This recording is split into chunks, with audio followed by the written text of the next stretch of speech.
before I give my own preliminary statement. Okay, we shall begin with Senator Binay. Yes. You can see that there are two podiums for the senators here so that they can be better seen and they can address the resource persons and the public. Magandang umaga po sa lahat. Last year, the Philippine tourism industry contributed 1.9 trillion or 12.2% to the Philippine economy, higher than the 2016 1.5 trillion, according to the Philippine Statistics Authority. The industry also employed 5.3 million people or 13.1% of the workforce. While our visitors totaled 6.6 million in 2017, it still pales in comparison to Thailand's 35 million and the rest of our ASEAN neighbors. May mahalagang responsibilidad ang Department of Tourism at ang attached agency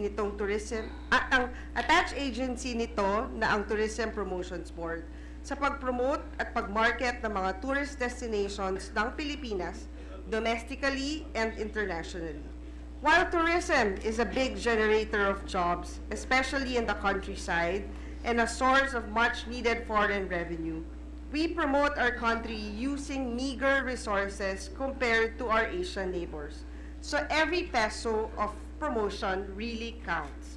This is why I filed Senate Resolution number 721 to learn how the department spends its budget for marketing and branding. Nakakalungkot na sa limitadong budget ng DOT ay makakarinig tayo ng mga aligasyon ng maling paggamit ng pondo ng ahensya. Kailangan po nating maging responsable at maingat sa paggasta. Bawat piso mahalaga, hindi pwede ang gasta rito, gasta roon nang walang klarong patutunguhan. Maraming salamat at magandang umaga po sa inyong lahat. Thank you very much, Senator Binay. We shall now hear a statement from current Secretary Bernadette Romulo Puyat. Good morning, Committee Chairman Senator Richard Gordon, Senate President Vicente Soto III, Senator Sonny Trinales IV, Senator Nancy Binay, the Chair for Tourism, committee members, ladies and gentlemen. First of all, I would like to thank the Blue Ribbon Committee for inviting me as a resource person to shed light on its investigation of certain contracts involving the Department of Tourism.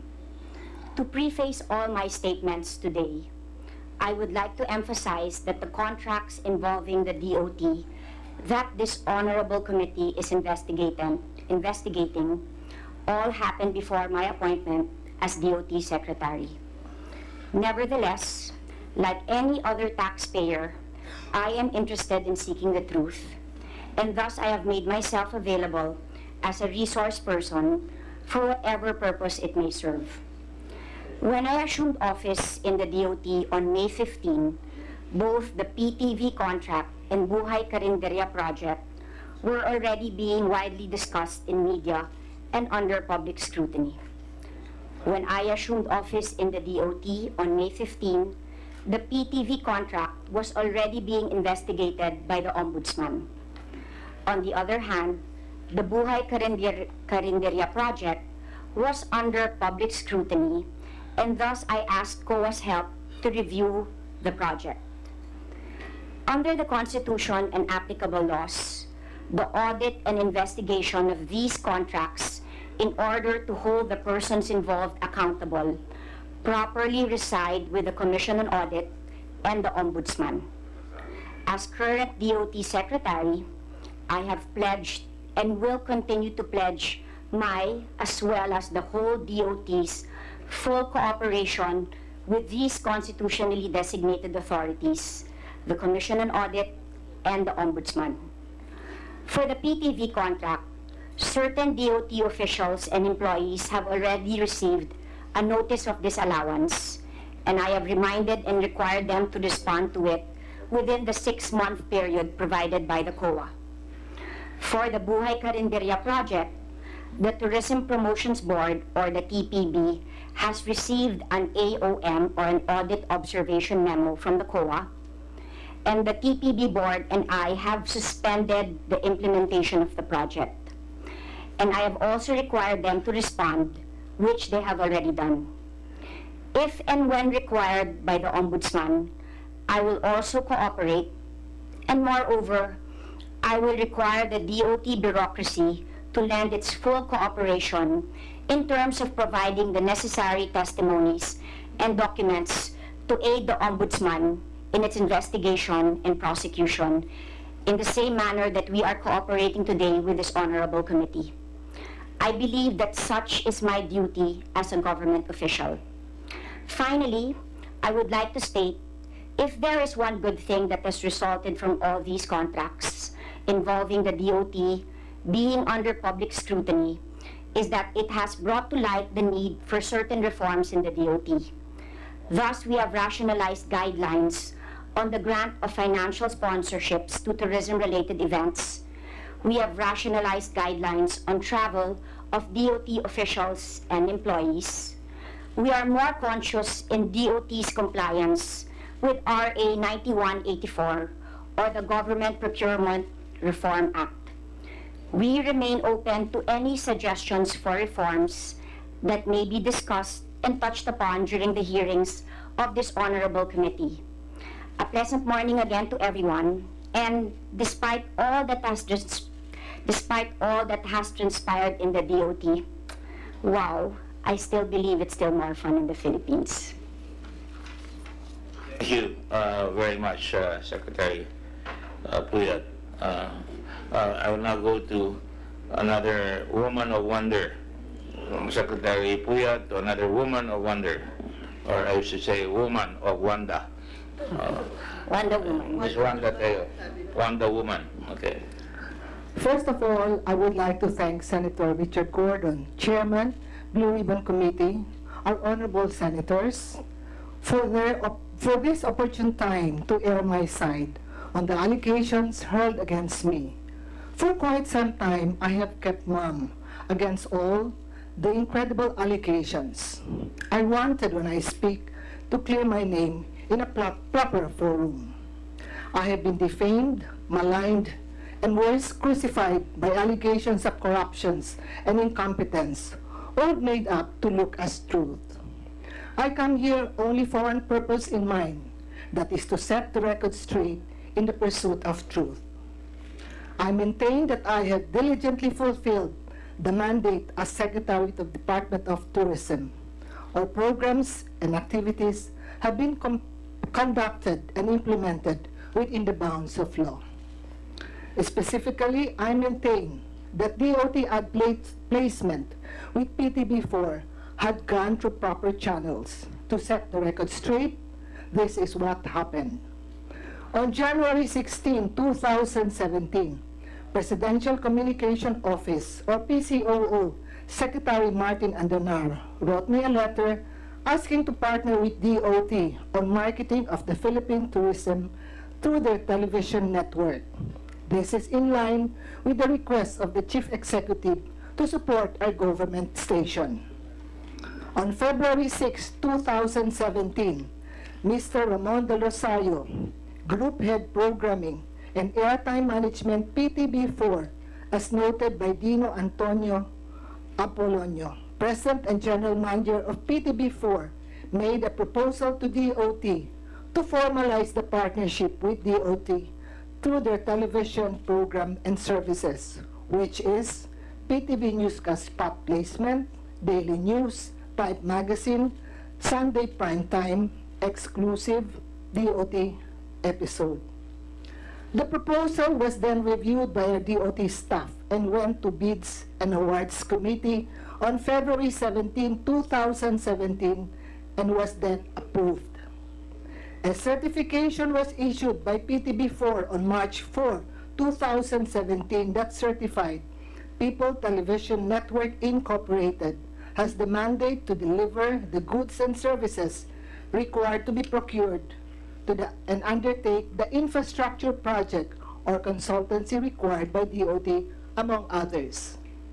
Then our legal team, as well as PTB, prepared the memorandum of agreement based on the proposal presented by PTB4. The memorandum of agreement was signed by the Secretary of Tourism, Wanda and PTNI President General Manager Dino C. Apolonio on March 15, 2017. A copy of the signed MOA was received by DOT COA on April 20, 2017. Hence, with confidence, I can say that there was nothing illegal in the said contract. The transaction was between DOT and PTB4.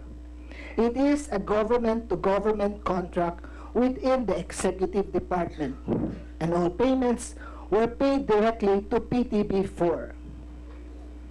When I took over as DOT Secretary, the tourism industry was in crisis, or as they call it, tourism disaster.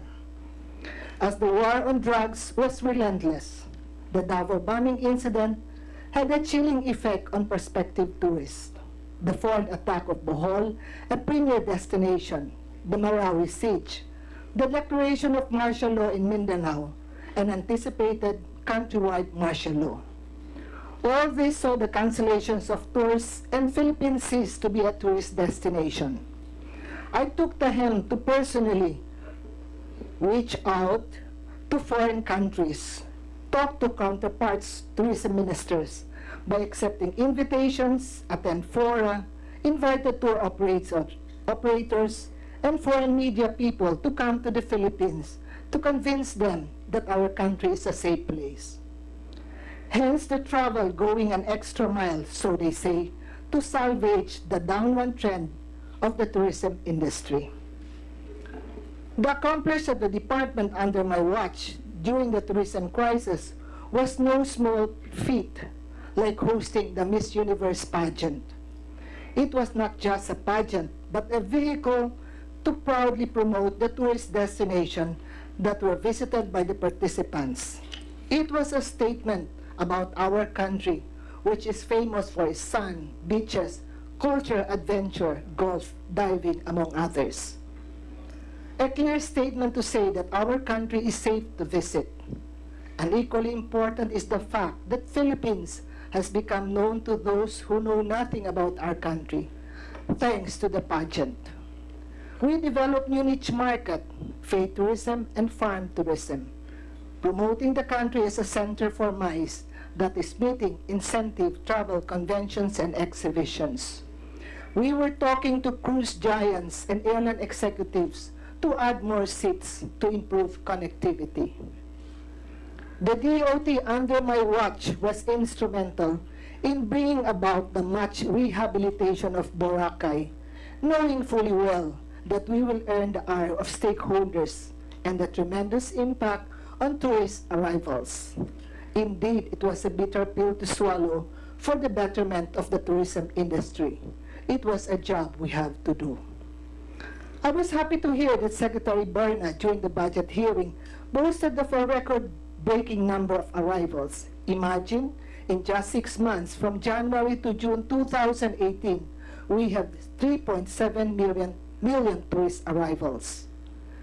DOT recorded 5.96 million. Excuse me, Secretary, what was that? Was that foreign arrivals you said? Foreign arrivals. Okay, thank you. I'm sorry. Go ahead. DOT recorded 5.96 million tourist arrivals in 2016, an increase of 11.3%. In 2017, we recorded 6.62 million tourist arrivals, again an increase of 11%. The constantly growing tourism is consistent to one of the country's top contributors to the gross domestic product among the industry sector. It employs at least 5.3 million as of year 2017 and contributed to at least 8.7% to the Philippine gross domestic product as of the same year. Under my leadership, I have signed tourism cooperation agreement between Cambodia, China, Thailand, Turkey, and Russia, which contributed to tourist arrivals. As now, we have more charter flights and more port of calls to the Philippines, while the cruise ship of port of calls has increased by 50%. We will be expecting more international airlines flying to our country and cruise ship doing port of calls after the World Roots Asia Conference, which will be held in Cebu in 2019, in which we won the bid last year. With all this, I am confident that DOT will hit the target I set at 7.5 million because the seeds has already been planted by a relentless effort to promote the Philippines as an alternative destination to China, to Thailand, and Indonesia. The credit is not mine alone. The DOT family made it happen under my watch. Thank you, DOT family, for the support and also for the support given to me by the President. Indeed, it is disheartening to know that the accomplishment of DOT under my helm has been overshadowed by the overblown allegations. While I will answer all questions, I only hope that the accomplishments of the department, to which I held for 22 months, be given more weight than the allegations sensationalized by the media. Maraming salamat po. Thank you very much, Secretary Teo. Could you please furnish a copy of your preliminary statement, also with Secretary Teo? I will now hear Mr. Ben Tulfo. Letters, including the letters. Including the letters, including the other documents that you preferred. Go ahead, please, Mr. Tulfo. Good afternoon, Your Honors. I think what I'm going to do is, if at all possible, mag-Tagalog ho tayo. No? Maraming interesado rito sa issue ito. Mas maganda para sa akin ho, ano? Ako po yung magtatagalog mamaya. Hindi ko lang ho yung English nyo kasi English nyo parang Amerikano eh. Kaya iniiwasan po natin yan. Ngayon, marami ho nagkaka-interest dito sa issue na to. Kami ho'y nadawit sa kontrobersiya. Marami ho nagsasabi, kami daw ho'y magnanakaw, at pag ang isang bagay na ninakaw, ba't mo sasauli? Ang may sabi ho niyan, sa harapan ko si Senator Antonio Trillanes, narinig ko ho yan sa TV, sa GMA. Uulitin ko, tinanong po siya ng GMA7 News kung anong komento roon sa sabi ko, mamuti ng mata nyo, hindi ko sasauli dahil may kontrata kami. At saka, we faithfully delivered the contract between me, our company, and PTV. What he said, kaya hindi sasauli dahil ninakaw nga eh. So ngayon, ang tanong, kung ako'y tatanungin ko mamaya si Senator Trillanes, ang paghuhusga mo nakasira ng gusto sa amin. Look me in the eye. Now say to my face. Because para ho sa akin, nagtatanong... Let me at this point admonish the witness. Opening statement lang ho ang hinihingi at kinagagalitan na ako ng katabi kong Senate President na kayo na po ay dapat opening statement lang. You cannot address any senator directly. Okay.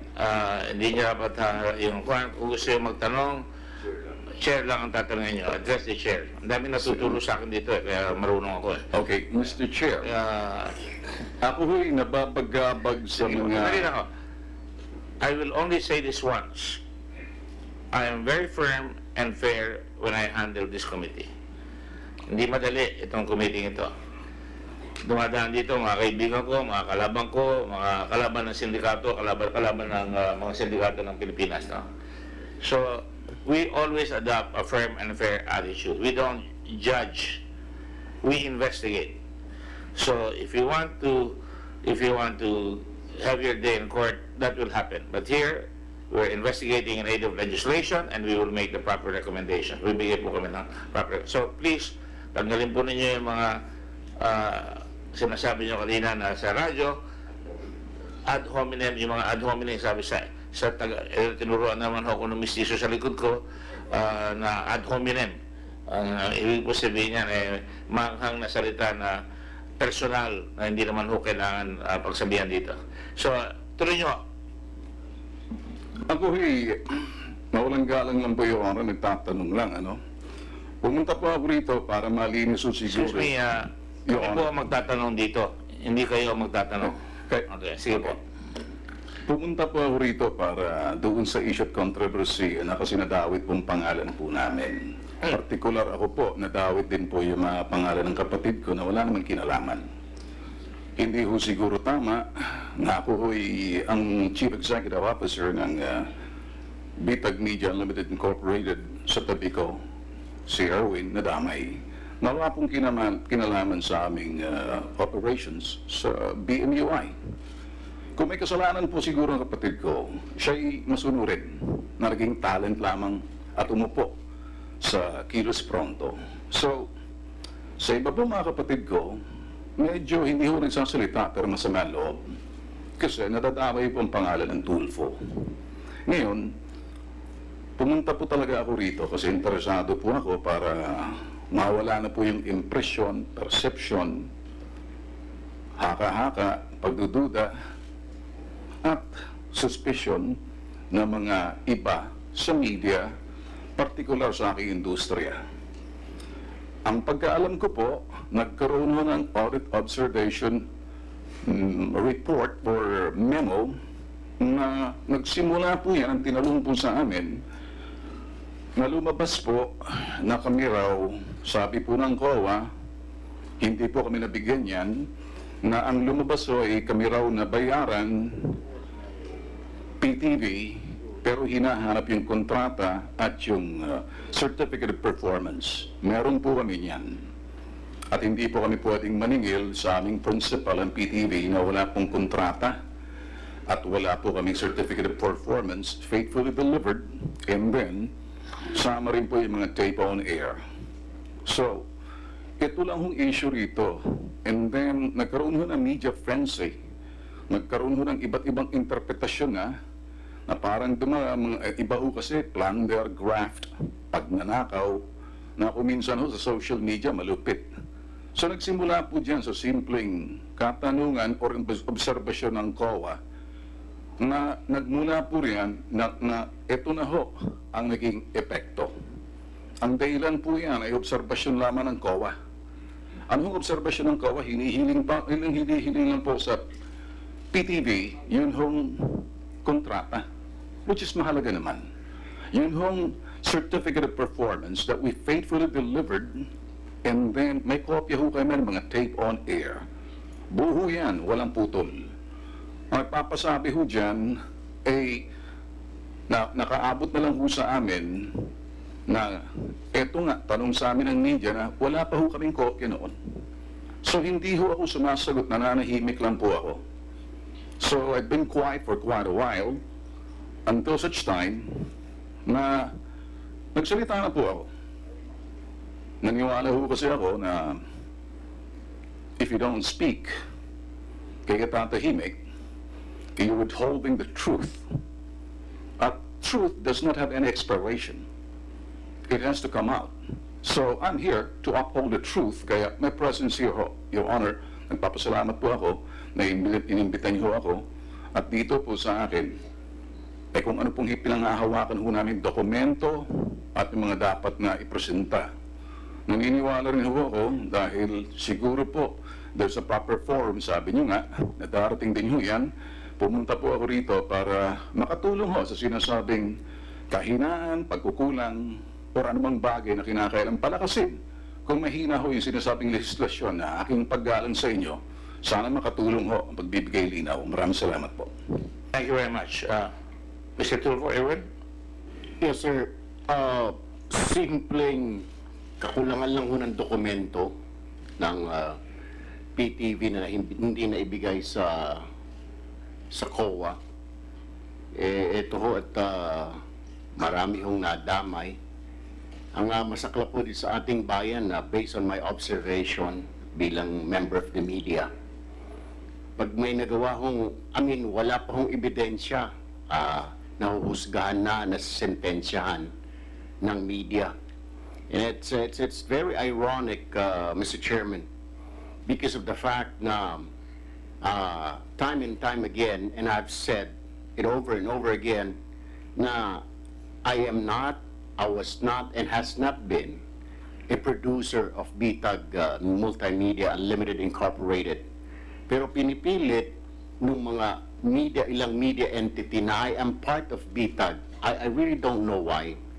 Yung mga same media na galit sa administrasyon are forcing the issue na I'm part of Bitag na pinapalabas na may sabwatan kami magkakapatid. I am not, Mr. Chairman.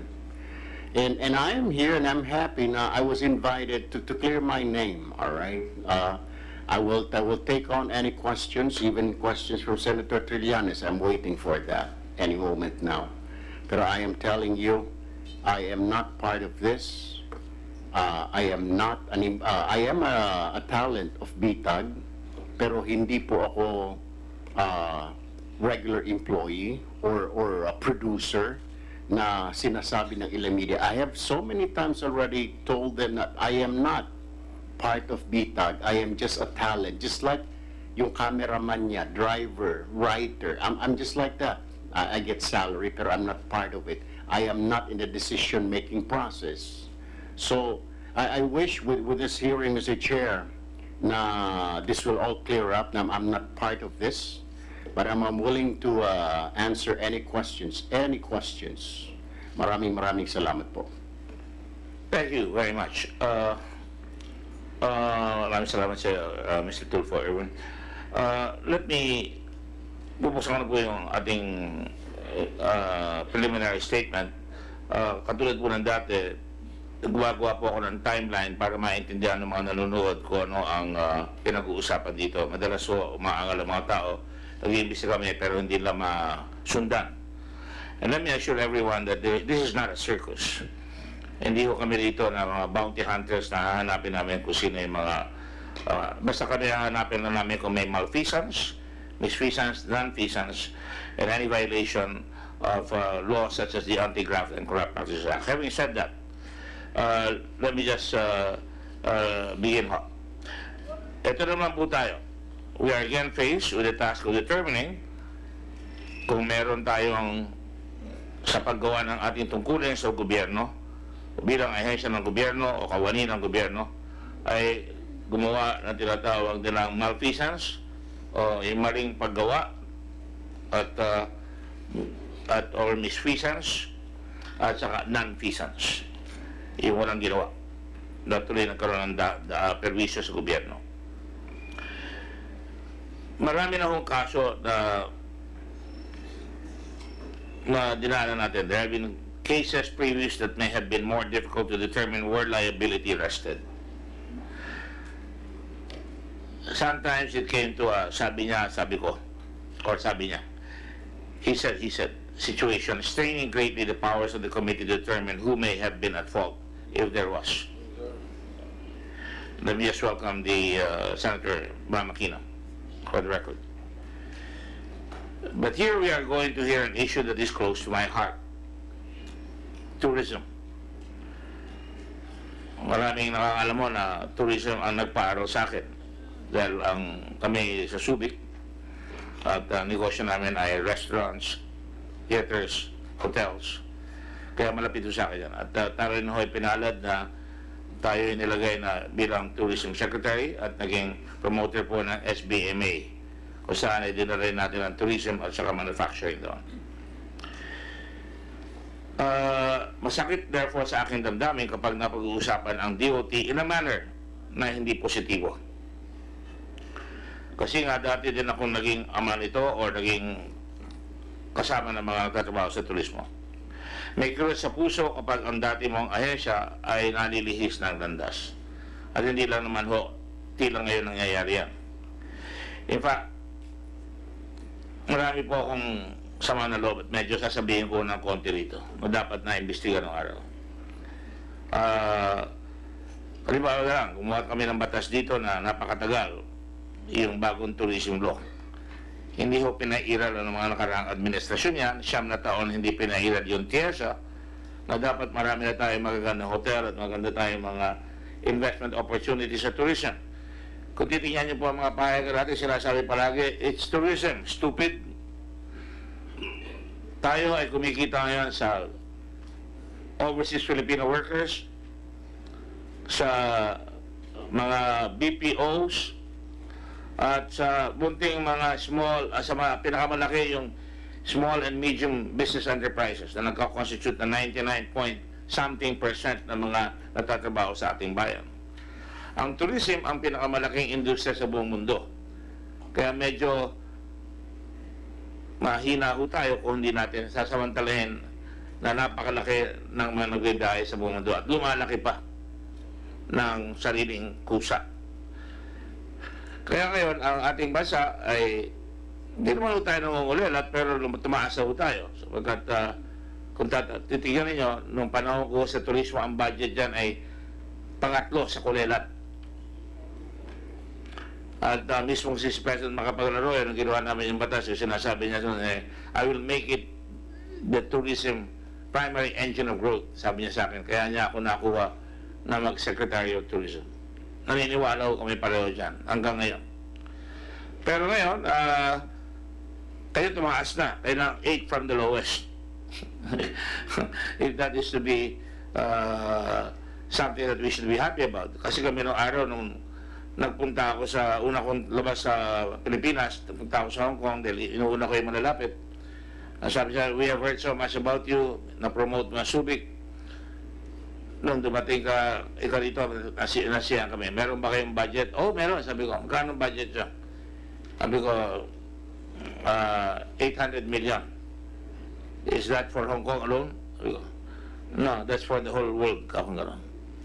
At nakikita ko, tumatawag ko sa inyo. Talagang gipit ang pera dyan. At tira, hindi binibigyan ng tamang pansin ang turismo. At tira, katulad na, kaya tinanong ko kayo na si Secretary Teo, ang focus natin palagi ay foreign tourists. At kaya nung kami mo po, konting attention sa foreign tourists, napalakas naman namin sa Wow Philippines campaign, na hindi naman ho kami binayaran. Kami na lang ho lumikha noon. Wala kaming advertising agency na binayaran napakalaki. Hindi ho kami nangopya.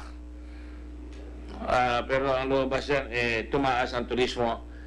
Tumaas kaagad, and I have some data here, ewan kung ba't di pinapakita, tumaas kaagad ang domestic tourism sapagkat nag-focus kami dyan doon sa Visit Philippines 2003 at ang focus ko niyan, huwag maging dayuhan sa sariling bansa na galing mismo sa dating isang tourism secretary.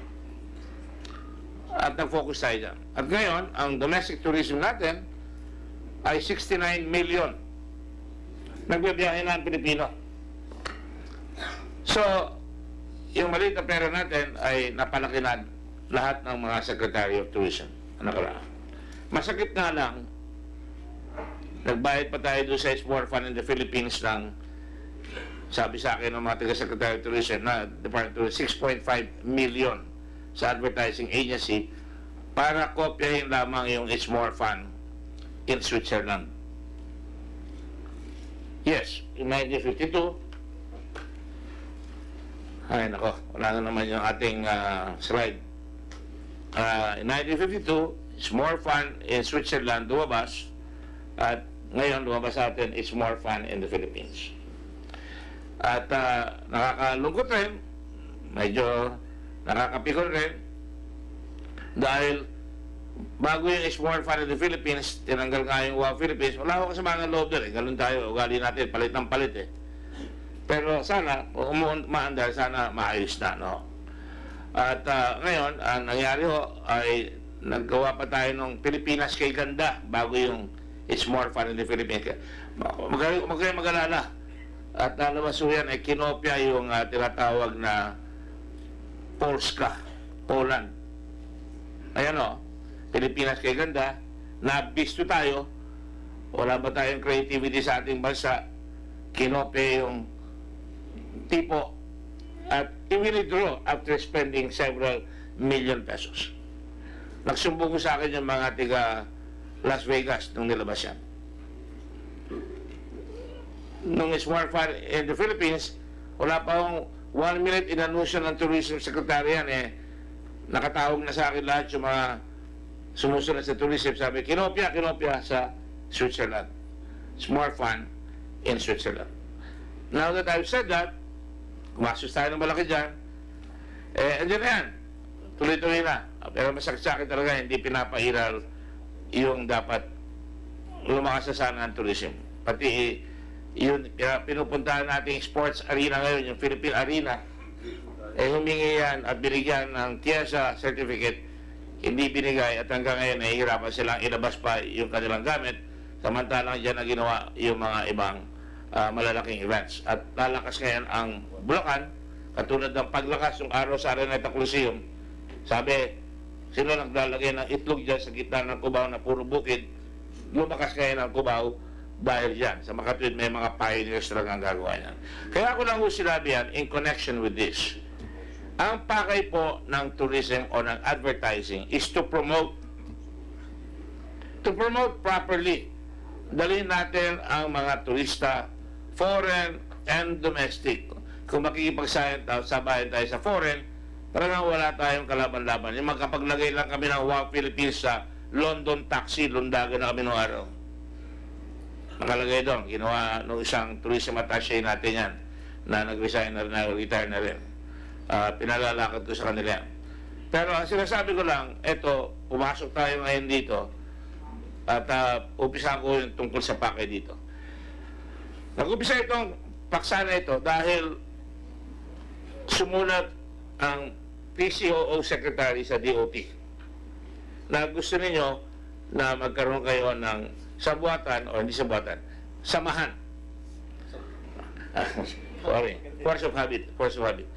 Samahan na ipopromote ninyo yung tourism sa ating bansa.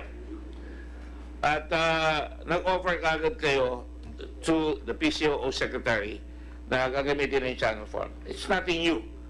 Tayo mismo po ay may show nung araw sa PTV4, wala rin bayad. Yung Wow Philippines. At sinama ko nga dito si Secretary at si Undersecretary Reyes sa likod ko at ginawa namin yung show na yan para i-promote nga yung domestic tourism. Walang bayad. Pati binabayaran lang ho namin ng konti yung mga cameraman, yung mga nag-overtime, yung co-host. At lumakas naman ho. At to make a long story short, pagkatapos yan, nagkaroon na ng usapan ang PTV&I at saka DOT at pagkatapos yung DOT nagbigay ng pera sa PTNI para ilabas yung advertising program ng DOT sa PTV4. At nagkaroon ng kontrata. May I have the timeline, please? I'm sorry, it's supposed to be here. Please take care of this damn thing. Yan o. Yan yung letter, January 16, 2017. Letter from PCOO Secretary Martin Andalar proposed to partner with DOT through television programs and services with PTV and Marketing Philippine Tourism. Next. February 6. Ayan o. Wala pang ilang linggo. Mabilis. Letter proposal from PTV People's Television Network, PTNI, to DOT for a partnership through TV programs and services. Signed by Ramon Del Rosario. Andito si Mr. Del Rosario. Group Head, Programming Airtime Management, noted by Dino Apolonio, President, General Manager ng PTNI. With note from Secretary Teo, approved under branding. Wala akong dinadagdag dito. Walang sobra. Walang kulang. Huh? Can they confirm? Yes, it's all, the best evidence is the document. This is confirmed at the request of Senator Binay. Kino-confirm niya, di ba? And this is the document here. So, sa law, the best document is the paper itself. No? Now, next. On February 8, 2 days later, memorandum from Attorney Arlene Mancao, and I will ask Secretary Teo to produce Ms. Mancao if we need to. And we need her. Hindi dumarating. No? Subject partnership with PTV. PTV's package consists of DOT TV spot placement on PTV4's major newscast. Doon ata kikita yung ibabayad doon. Ang kapalit ng babayad ng DOT, correct me if I'm wrong, ay newscast ng program, i-advertise ang DOT doon sa mga newscast. Dahil yun ang pinakamalakas. Sunod doon sa Lotto, sa PTV. Yung program ng Lotto ng PTV ang pinakamalakas sa PTV. Number 1 yun. Second, PTV will air DOT's 30-second TVC in 6 times in all its major daily newscast, morning, noontime, prime time, and late night, or 3 minutes worth DOT spot per newscast. 2. 6-minute segment by-in PTV's daily news type magazine segment, Kilos Pronto. Yan ang lumabas ang pangalan ng Kilos Pronto. Plus, 3-minute or 630 seconds DOT spot within the program. 3. A 21-minute segment by on a Sunday prime time plus a total of 9 minutes DOT omnibus TV spots within the program, or a total of 30 minutes per episode per TV show. The memo is approved by Secretary Teo. Do you confirm that, Secretary Teo? Yes. February 17, the Bids and Awards Committee, headed by no less than Undersecretary De Castro, who's here. Bids and Awards Committee Resolution number 43 resolves to recommend to the head of the procuring entity, Hope, that the alternative method of agency to agency, government to government, ang tawag dyan, procurement be used to procure the TV spot placements in PTV.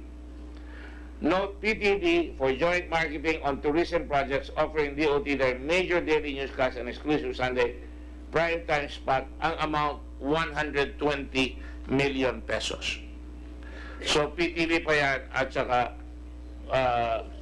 DOT. Ano ha? Next.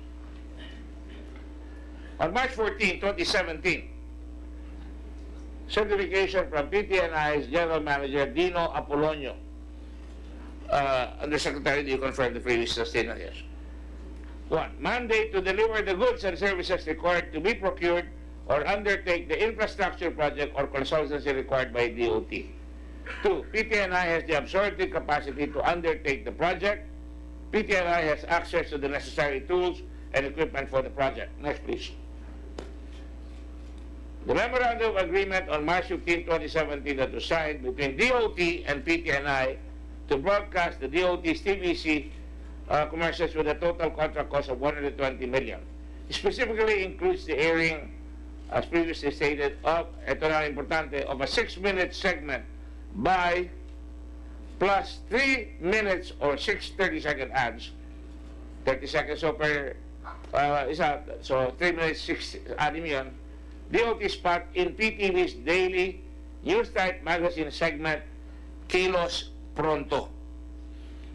Yun po yung korporasyon ni Giron Tulfo. Ben Tulfo, to be precise. The segment was created by Bitag Media Unlimited, or BMUI, produced by Ben Tulfo, a brother of Secretary Wanda Tulfo. Those are the facts. Does everybody confirm? And please speak to the microphone, Mr. Tulfo. Yes. Thank you. Wanda? Yes. Thank you. DOD obligation request and status OBR number 1703-707. Payee PTNI amount 120 million. Ang babayaran po ng DOT ay PTNI. DOT certificate as to availability of funds for 1-year contract for supply of commodity services. Signed by Aida Soriano, Department Chief Accountant, amount 120 million. Payment for the DOT TV spot payments to maximize the latest domestic tourism promotion and campaign. Next, please. Implementation plan was given. Ayan na yan. Period covered March 16, 2017 to February 19, 2018. Kulang-kulang isang taon. Ano? TV programs, Good Morning Pilipinas, Monday to Friday, 7 to 8 a.m. PTV News Afternoon, Monday to Friday, 1 to 2 p.m. PTV News Evening, Monday to Friday, 6 to 7 p.m. PTV News Late Night, Monday to Friday, 9:50 to 10:30 p.m. Prepared by Golda Gorospe, Sales and Marketing, approved by Ramon Del Rosario, Head Programming and Airline Management. Do you concur? Do you agree, Mr. Del Rosario? Yes, sir. Yes. Note, COA 2017 comments and observations, page 8888. We noted several inconsistencies on the number of times the DOT TVC segment programs were aired, no? Tuloy niya, next. Nakalagay, meron na silang sinabi inconsistencies. On March 16, 2017 effectivity of MOA and shall be valid for 1 year. Next, please. On April 3, 2017, Memorandum of Agreement between PTNI and Bitag, ito na, pumasok na ang Bitag, BMUI, yung po ang Bitag, for the daily telecast of Kilos Pronto. Signed by Ben Tulfo, President of BMUI, and Dino Apolonio, GM of PTNI. Is that correct, sir? That's correct. Sir? Is that correct? Those figures and our figures here exactly for PT. So it's yes. Yes. Thank you. BMUI agrees to provide PTNI a 6-minute segment by within its program Kilos Pronto. From March 20, 2017 to March 19, 2018, PTNI agrees to pay 35.67 million. Lumalabas, 227,000 pesos per 6 minutes times 157 segments equals 35.67 million. In other words, 157 segments on both. And then 227,000 for 12 months equals 18,900 for 30 seconds. Kinagamit ko lang yun para maintindihan ng tao kung anong halaga per 30 seconds. Ano? Next. April 3, 2017. BMUI agrees to provide a 3-minute or 630-second DOT spot placement within the program March 3, 2017. It will appear that there was a prior agreement between Secretary Wanda and Ben. Yan ang lumalabas sa amin. Oh, I'm sorry, Your Honor, but that's not true. Okay, I'll let you explain that later. These are just comments by the staff. Dahil nagpirmahan kayo, April na eh. Pero meron ganun eh, lumalabas ganun. Aired from March 20, 2017 to March 22, 2018, a total of 1,095 minutes. PTNI agrees to pay 59,013,000. Or 59 million divided by 1,095 minutes equals 54,000 per minute, equals 27,000 per 30 seconds. Total 94.8 million. Note, Kilos Pronto, please go back, is a public service program showcasing immediate assistance and action on complaints or concerns by guests or callers, hosted by Ben and Erwin Tulfo. The show is a block timer on PTV4. Is that correct, sir? May mga problema po ako dyan sa consistency ho ng pagpo-portray ng Kilos Pronto. Parang ang dating, kami ho yung sinasabing public service lang. Let me clear na ang Kilos Pronto po is an offshoot ho yan. Walang galang na. Doon sa Tulfo Brothers, tatlo ho kami. Ngayon, we decided, kami ho sa BMUI, created Kilos Pronto news magazine with people's places and events. Call to action. So ito ho yung programa na hindi lang po doon call to actions. Informative. Well, we're arguing the content of the program. Dito sa Kilos Pronto ho yan. Kasi yung program ho ng Kilos Pronto, dinidefine ko ho eh. Ang dating ho kasi parang public service lang eh. Nag-evolve ho ang Kilos Pronto. It came from a different station and then moved to PTV because of the egging on of our major advertising, which is not DOT. And because it came from a different channel, so we decided to move to another channel. Pero ang format ho namin, news magazine, while everybody's doing the news, we're doing some kind of, ito ho'y news magazine. If everybody's doing the news magazine ho kami, public service, people, places, and events. Well, it doesn't. Just go to the facts and we'll discuss it Yes. later. Next, please.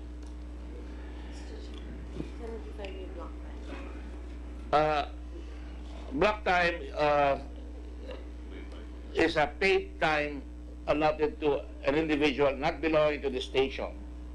Kumukuha siya ng block time and he can sell it for advertisement to others. Pero siya ang may-ari ng oras na yan. It doesn't belong to the station. He has a contract with the station. Is that correct? Your Honor, I say, si Sir President sabi correct eh. Pero bulaga ito eh. maganda ho siguro, sir, i-clarify ho natin para maintindihan ho ng taong bayan. May stigma ho kasi pag sinabing black timer. No. Ako ho kasi, Ben, let me finish this para you can discuss that later because wala pinag-uusapan stigma. Don't be too defensive because ang pinag-uusapan lang natin yung black timer. Walang judgment yan. General lang yan. Okay. Billing statement to PTNI from Bitag. Remember that these are just the facts as called. BMUI for billing for DOT ads aired during Kilos Pronto amount 23.70 million April 21, 2017. Andiyan lahat ang prime time on PDP4, labas-labas na ho yan. Lahat ng mga dates, March 20, 24, 27, 31, April 3, 7 to 7, 10, 13, 17, 21. Andiyan na ho lahat yan, very specific. Yan ang nakalap namin. Next please. April 26, check number 790940. Ito yung bayaran lang nung nagbayad na ng pursuant to the contract. DOT payment for service rendered by PTNI. Re-commercial spot within PTV News, 1 p.m. to 6 p.m. and 9 p.m. airtime for Travel Pinas with billing invoice number 00758. We can produce the billing numbers here. PTV issued OR number 4800591 dated April 28. These are details. Ang pinapalabas na dito, binayaran yung programa. Gross amount 30 million, net amount 28.12 million. May comments and observations on COA page 86. May notice of disallowance dated 8 June 2018. Go ahead. People's Television Network on May 10, 2017, disbursement voucher number payee Bitag Media Unlimited Incorporated amount 22.8 million. Go ahead. May 11, 2017, PTV4 and PTNI made a payment by check. Yung binabayad ng DOT sa PTNI, binabayad ng PTNI naman sa Bitag. Yan lang ang sinasabi niya. Okay? 22 million. May 12, payment received. Masyadong detalyado ito. 22 million. Go ahead. Received na ng PTNI. August 14, check number 792177. Binayaran naman ng DOT ang PTNI for commercial spots. Nakalagay na dyan kung ano. Binayaran ng 24 million, ang net amount 22.5 million. May comments on ang COA. Notice of disallowance dated 8 June 2018. Huh?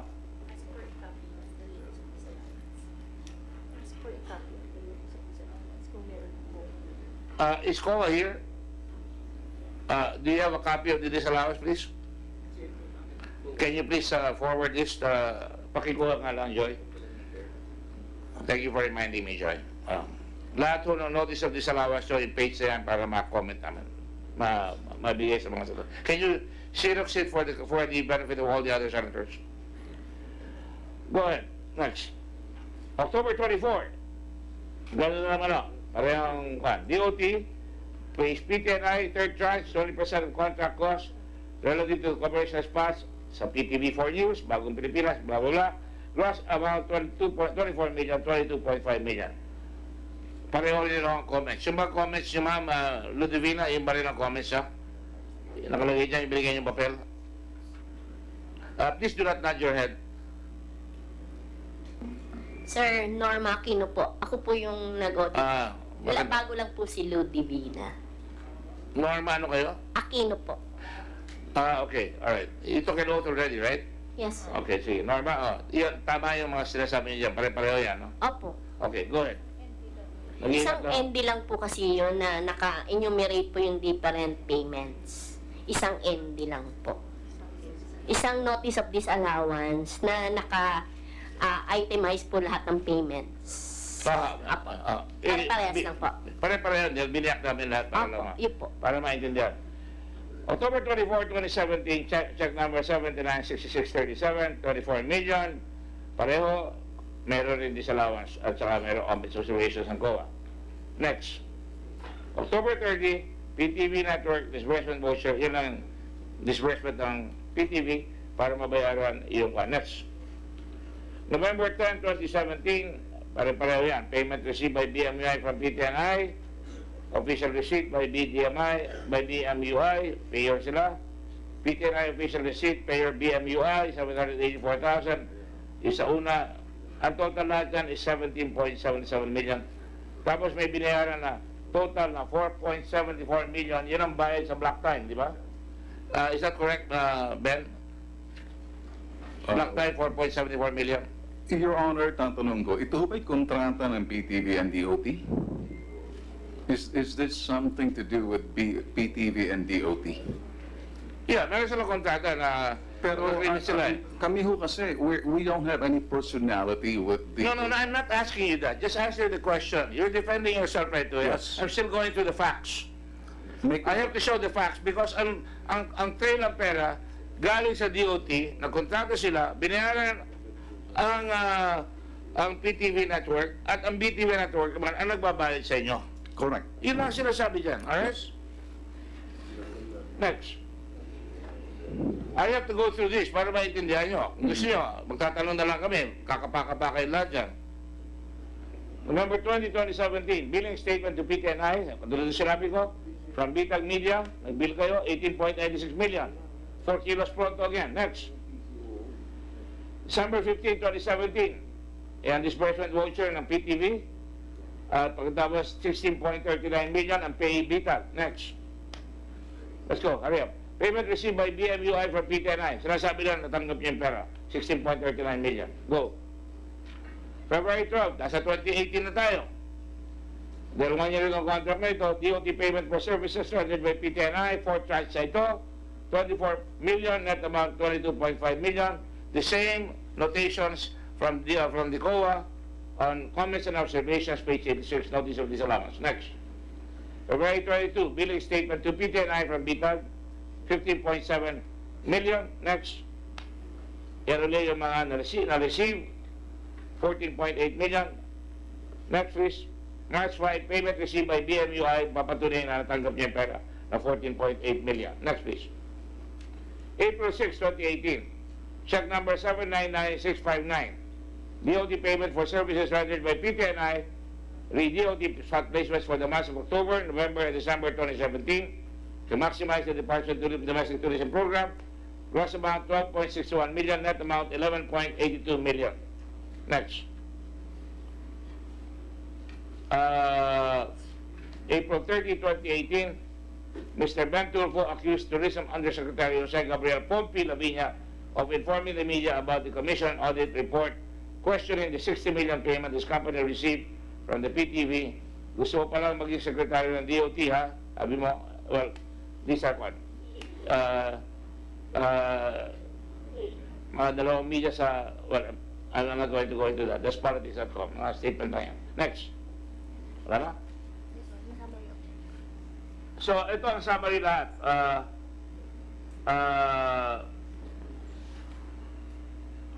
May statement si Martin Nandalar na I cannot comment on the issue. Naghihintay tayo sa resulta ng pag-aaral ng Malacanang. Anyway, on the summary of checks issued by DOT to PTNI, don't we have this here? Why don't you show it? Ang hindi lang nabayaran yung last payment dahil pinigil na ng DOT ng bagong secretary. Is that correct? That is for April 11.82 million. So kung nabayaran lahat siya, ang total dapat gross amount is 114.61 million, net amount is 107.44 million. Hindi na nabayaran yung 11.82 million. Is that correct? When I came, this was already all given out. There was nothing. But there was a check na hindi na binigay sa BMUI. Meron ba? No, wala. Wala na, hindi na binayaran. All amounting to 120 million. Nabayaran lahat? Ang pagkaalam ko, nabayaran lahat ng 120 million. Hindi nabayaran lahat. I will ask COA. Nabayaran ba lahat? Sir, hanggang dyan lang po yung nabayaran kasi pumutok na po yung issue. So, tsaka wala na pong ano. Tinatanong kung nabayaran lahat yung 114 million. 114 million po ang gross. Gross nabayaran. Nabayaran po. Hindi na po umabot sa 120. Mr. Del Rosario or Mr. Capolonio? Mr. Chair, according to our records, ang total gross amount po na natanggap ng PTNI from DOT is 102, given out in 4 tranches. Yung 5th tranche po hindi na po na-release. Sana punta yung 5 million, nawawala raw, sabi ni Senator Binay. So ito lang po sir yung aming May I have a copy of that, please? Yes, sir. And also with the acknowledgement vouchers na na binigay po sa DOT. All right, all these vouchers and will constitute evidence that we will, as a committee, determine, no? In the meantime, that is the paper trail of the money and the transactions that came about as of insofar as this is concerned. Now, the facts show, and it cannot be denied, and I will be very direct now, Secretary Wanda, Ben Tulfo is your brother, is that correct? Yes, Your Honor. And you entered into an agreement with PTNI, pursuant to a letter given by Secretary Andrade, Yes, Your Honor. offering the services, bibigay sila, i-offer nila yung TV time ng PTV4, which is a government channel. Yes, Your Honor. Did you bother to find out whether having a contract with your brother is legal? I didn't know that Kilos Pronto is of Ben Tulfo. All I know is he's Bitag. Sorry? Hindi ko po alam na si Ben Tulfo ay Kilos Pronto. All I know of Ben Tulfo is Bitag. Hindi nyo alam na may programa yung kapatid nyo na Kilos Pronto? Hindi po. Hindi po kasi ako wala po akong time manood ng mga Alam show. nyo yung Bitag pero hindi nyo alam yung Kilos Pronto? Hindi ko po alam ang Kilos Pronto. Yung Bitag alam ninyo? Bitag po alam ko. Okay. Alright, But in the contract, it says Kilos Pronto. Kaya hindi ko po alam na Bitag po ayun. Because lumalabas dyan, there are 3 documents that show that you signed documents knowing that Kilos Pronto was there. In fact, nandito pa kami because lumalabas na hindi pa tapos na parang nag-usap kayo, tinanong kita dyan kanina, No. at nagpirmahan kayo April. Pero March 15, meron na kayong parang agreement dahil sinasabi doon, gagamitin yung pera para sa Kilos Pronto. My contract was between PTB4 and DOT. Yun lang po ang kontrata ko. Beyond that, I do not know kung saan po ilalagay ni PTB4 yung mga ads namin. So, ang may kasalanan, PTB4, gano'n ba?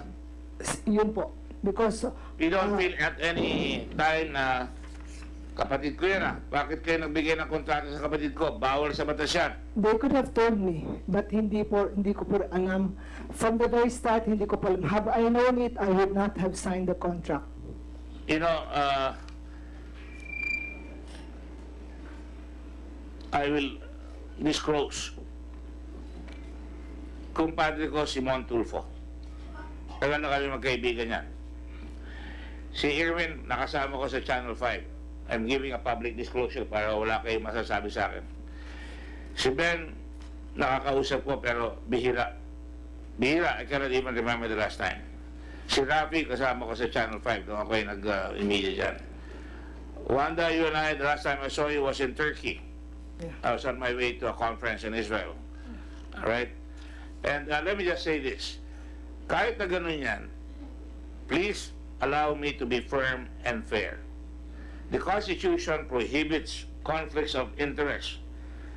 They shall not, during said tenure, directly or indirectly, and it refers to the President, Vice President, members of the Cabinet, and their deputies, practice any other profession, participate, or be financially interested in any contract with the government.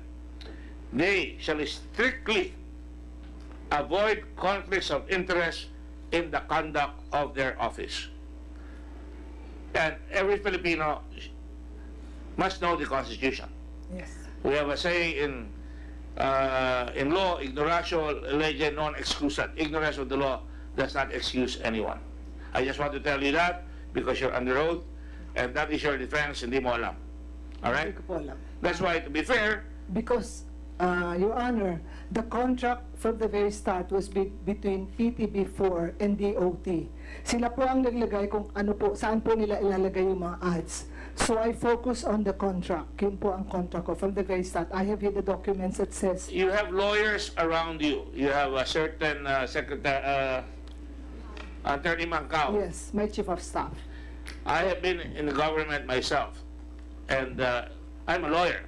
But even then, I have lawyers who will tell me, o baka may palpak tayo dyan, ha? Baka meron tayo na babaylate dyan. Hindi mo ginawa yan. Dumaan po sa proseso. It went to the process, the review po ng back, then the back of a check. Dumaan po sa lawyers. So I trust all my people because I know they're competent. It seemed therefore that they're incompetent now. I don't know. Kasi hindi Eh, po, lumalabas, incompetent sila. kasi po hindi ko po alam. From the very start, if I knew it, I would not have signed the contract. I would not All right, allowed it. I just wanted to point that out to you na ganun yun. All right, na may conflict of interest. Yeah. The process was not strictly followed in accordance with the Constitution. Sa Constitution pa lang yun, ha? And not just once, twice, 3 times na lumalabas yung programa na Kilos Pronto. Bakit ini-specify? Why did you specify Kilos Pronto in the contract? Yan ang nakakagulo sa akin eh.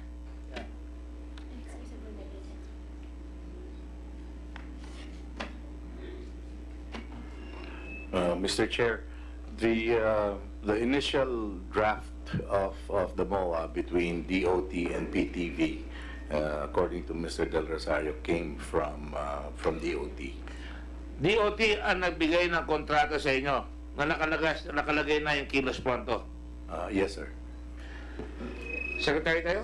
No, Your Honor. They made a proposal. In the proposal, there was already Kilos Pronto. I'm sorry, but that's not true. Well, I'm not going to go to, I'll go to, I just want to be sure that we leave no stone unturned here. Sila po ang nagbigay ng Una, proposal sa amin. And in the Secretary proposal, Andaluar sent you a letter. Wala Yeah. naman nakalagay doon. yes, Pagdating na ng kontrata sa Channel 4 or sa PTV4, may nakalagay na Kilos Pronto. Not just once, not just twice, but 3 times.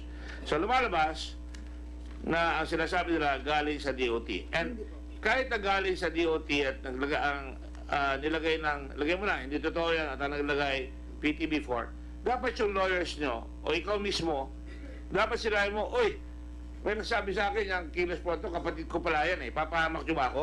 wala pong nagsabi sa akin na Kilos Pronto was my brother. Wala po from the very start. I said, I don't know that Kilos Pronto because all I know, kasi po hindi po ako nag TV, I'm a very busy person. I've been traveling a lot. Ang alam ko po, si Ben Tulfo, Erwin Tulfo, and Rafi Tulfo were at TB5. Yung T3 po. Did you know that he was at PTV4? Hindi ko po alam. Later on ko na po alam na pumutok na po yung issue and it was already in the media that Kilos Pronto was my brother. Well, in fairness to you, I didn't know either na lumipat na Hindi ko po sa alam. PTV4 Kasi yung po, mga kapatid may nyo, no? kanya-kanya po kami. Although po? si Irwin, sabi ko ba't nasa PTV4 na si Irwin, nasa tumatawag araw-araw yung assistant ni Irwin, ang nangingin ng comment. Since the investigation, I have not answered any of the interviews requested by the program, in fairness.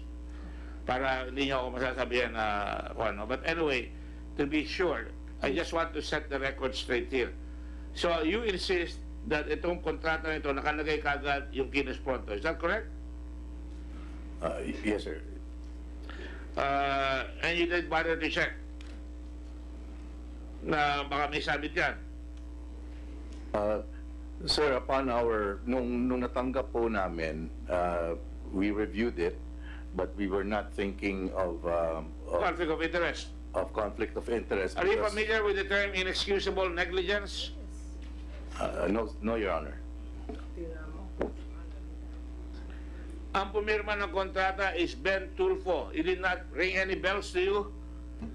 Tulfo ang nakapirma. Secretary Tulfo is the sister of Ben Tulfo. It did not occur to you or to Wanda, nakalagay doon. Sinabi mo ba kay Secretary Wanda, oy, kapatid niya pinipirma, baka masabit kayo dyan. Mr. Chair, as far as PTV is concerned, we do not have any conflicts of interest with either party. Kaya po,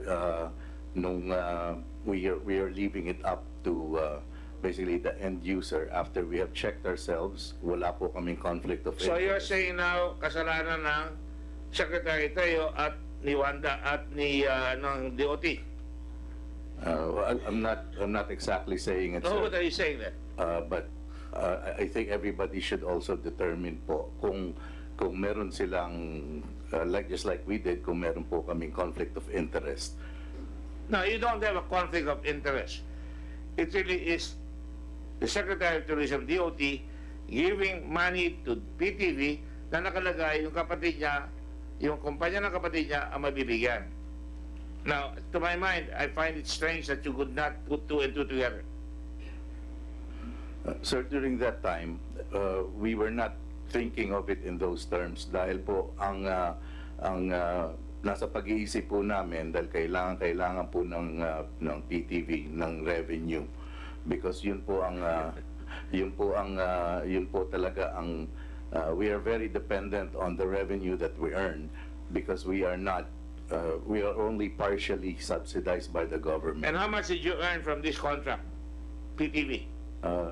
Sir, according to our records, roughly ang sinubmit ko po doon is it's around 20 million po. So he made 20 million. Yes, sir. All right, and the rest went to Mr. Tulfo's company, is that correct? Yes, sir.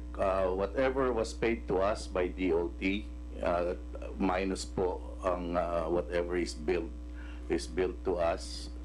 Yung remainder po ang natira sa PTV, and yun po ang parang aming revenue. Now let me go into something very, very. I was in Procter & Gamble before I became a lawyer. I was in brand, all right? Pag ako mangunguha ng advertising, titignan ko muna, Secretary Teo, I'll address this to you. Titignan ko muna, malakas ba itong programang ito ba ang the best? Even kami lahat, nagkakandidato kami. Ang mahal mag-advertise sa ABS-CBN, ang mahal mag-advertise sa TV, sa Channel 7. Pero, because yun ang mga nagre-rate, napipilitan kami. Kaya gusto kong palitan yung franchise sa mga yan ay baba pagka-eleksyon dahil sobra eh. To make a long story short, titignan ko muna, ito ba ang rating? Now, let me just show you something. Ito from PTV ratings ito, na ang rating ng Kilos Pronto sa PTV4 is number 83. PTV4 yun, Ayan. Pakita nga yung number 1. Ang number 1, Lotto. Go up to number 1. Who's handling this? Ayan. Let's play Lotto. The rest, this is for the period. Labas ito sa period nyo. May 6 to August 4, 2018. Alright? Let's play Lotto number 1. Tapos yung mga individual programs na yan. But even tanggalin yung mga individual programs from that period, lalabas number 37 yung Kilos Pronto. Why would you advertise, Wanda, Secretary Teo, to a program that is not rating even within its own network? Doon sa network niya, hindi siya scorer. Kung mapipilitan ako, mag-a-advertise ako doon sa number 1. Pero the second point here is, I want to say, bago ko mag-advertise doon, yan ba, ano ba ang merkadong tinitingnan ninyo? Actually po, it was PTB4 who gave, in the letter, they already suggested that Kilos Pronto. Andito po yung kanilang proposal. They made a proposal to us. So the proposal was already the Kilos Pronto. Hindi po sila nagsabi kung saan ang rating. Just like when we advertise with TV stations like ABS-CBN, GMA, nag-advertise din po kami, and they also gave us the proposal na ito yung mga dapat doon kami. Yung mga programa. Yes, ganun po ang quantum. Don't you have an advertising agent? Buyer for you? Advertising agent? Media buyer? Wala po. Copy daw na. Wala tayong advertising. No, dapat may media buyer kayo. Dahil kung meron kayong 100 million, wherever you go, actually, wherever marami. you go, international, domestic, dapat may media buyer kayo who will advise you, dito tayo mag-advertise. Ang market natin, ang kinukuha natin dyan, ano ba? Mga estudyante ba? Yung ba mga young entrepreneurs ba? Ito ba ang kontratang ito? Ito ba ang lalabas dito? Ay yung ba ang makukuha natin? Kaya hindi kayo mag-advertise sa Lotto dahil para ito mataya sa Lotto yun eh. Siguro mag-advertise kayo sa mga rating shows na pambata o young businessmen or dahil nag-iimbita kayo pumunta sa probinsya eh. Nag-advertise din po kami upon the request of Secretary Andanar kasi kailangan po namin tulungan din ang government station kasi yun po ang sabi ng Presidente, tulungan namin. So we also advertise it. Kahit na sinabi ng Presidente, tulungan niyo ang PTV4, kailangan pa rin gamitin ng ulo para i-advertise sa tamang programa. Sila po ang nagsuggest, PTB4, ang po ang nagsuggest ng, when they made the proposal, andito na po yun. So we followed what was in the proposal. Yeah, it is correct. Nakalagay nga dito. Yun po. What do you say? Mr. Ito, Chair, February 6, 2017. Ang proposal nyo, yung news programs at saka yung tinatawag na Kilos Pronto. News Type Magazine. yes, sir. Mr. Chair, when we develop the concept kung ano po yung ipopropose, nandyan nga po yung aming mga newscasts, public affairs shows, and kaya po na napasama diyan yung Kilos Pronto is because the format of the show is fitting. At ang iniisip po namin, besides putting the commercial spots of DOT doon po sa aming mga shows, including Kilos Pronto, is we are also producing a travel show for DOT. At kung papabayaan lang po namin mag-umpisa yung travel show, baka po hindi mag-gain ng traction. So, No, but that is the problem of DOT, not your problem. Ang gusto mo, makuha yung pera ng DOT para makakuha ka ng revenue. Ang problema ni Secretary Teo, dapat mag-advertise ako doon sa tamang produkto. Yung Bills and Awards Committee, hindi nyo ba tinignan nyo? Sir, tinignan po namin. Basically, we based it on the spots that PTV was offering to us. We compared it if we place it on the number of spots, if we place it in other channels. Lumabas naman po sa study po ng Bids and Awards na mas makakamura po talaga sa PTV. Makakamura, but is that qualitative? Is that your market? DOT is a promotional agency of the government. You have a tourism promotion board. The tourism promotion board should have somebody in their office that will advise the secretary, and the secretary is the chairperson, huwag tayo dyan mag-advertise. Di bale, mahal, kahit 12 lang advertising natin dito sa programa na ito, station na ito, rating yan. Parang kumakandidato si Nancy Binay, o ako, o si Mama Kino, o si Sunny, sabihin niya, dito kami, pataas ang rating nito eh. Wala ba kayong gano'n sa Tourism Promotion Board?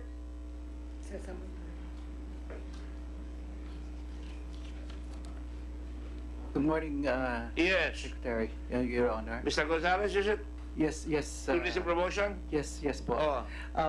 Yung for the Department of Tourism, Kayo ang nagbigay ng pera rito, di ba? Pera niyo ito? hindi po Saan galing? They DOT? I understand they have Ga? their own branding Parang may nakita budget. akong Tourism Promotion Board yun. Sige, go ahead. Opo. And what I understand, sir, is that the TPP was not involved or was not invited in the vetting of the placement. You were not invited. The TPP in general is Okay, not hindi kayo, invited. so umiiwas kayo. Hindi po ko mini-invite. Hindi kayo na-invite. Hindi po, sir. Meron din silang sariling placement. Sarili sila. We have our marketing communications po. Nag-advertise pa rin kayo? Yes, sir. May vetting pong ginagawa ang marketing communications department. So that's how we do ad placements po. When I was the Secretary of Tourism, I used to say, dito kayo mag-advertise. CNN tayo, yan ang kaya natin. At mga businessmen yan, by word of mouth, dadating dito. Hindi yan talagang ideal, pero we made it and tumaas ba ng promotion. Hindi ko sinasabi magaling kami, pero Opo. we just, ang punto rito, Secretary Teo, and I'm also addressing it to Secretary Puyat, kung mag-advertise kayo, piliin nyo yung programa na tama. Nag-advertise din po kami sa ABS-CBN, GMA, marami pong ibang placements na nag-advertise din po kami. Magkano in-offer sa inyo ng ABS-CBN? Sabi ni Secretary Aquino, Senator Aquino.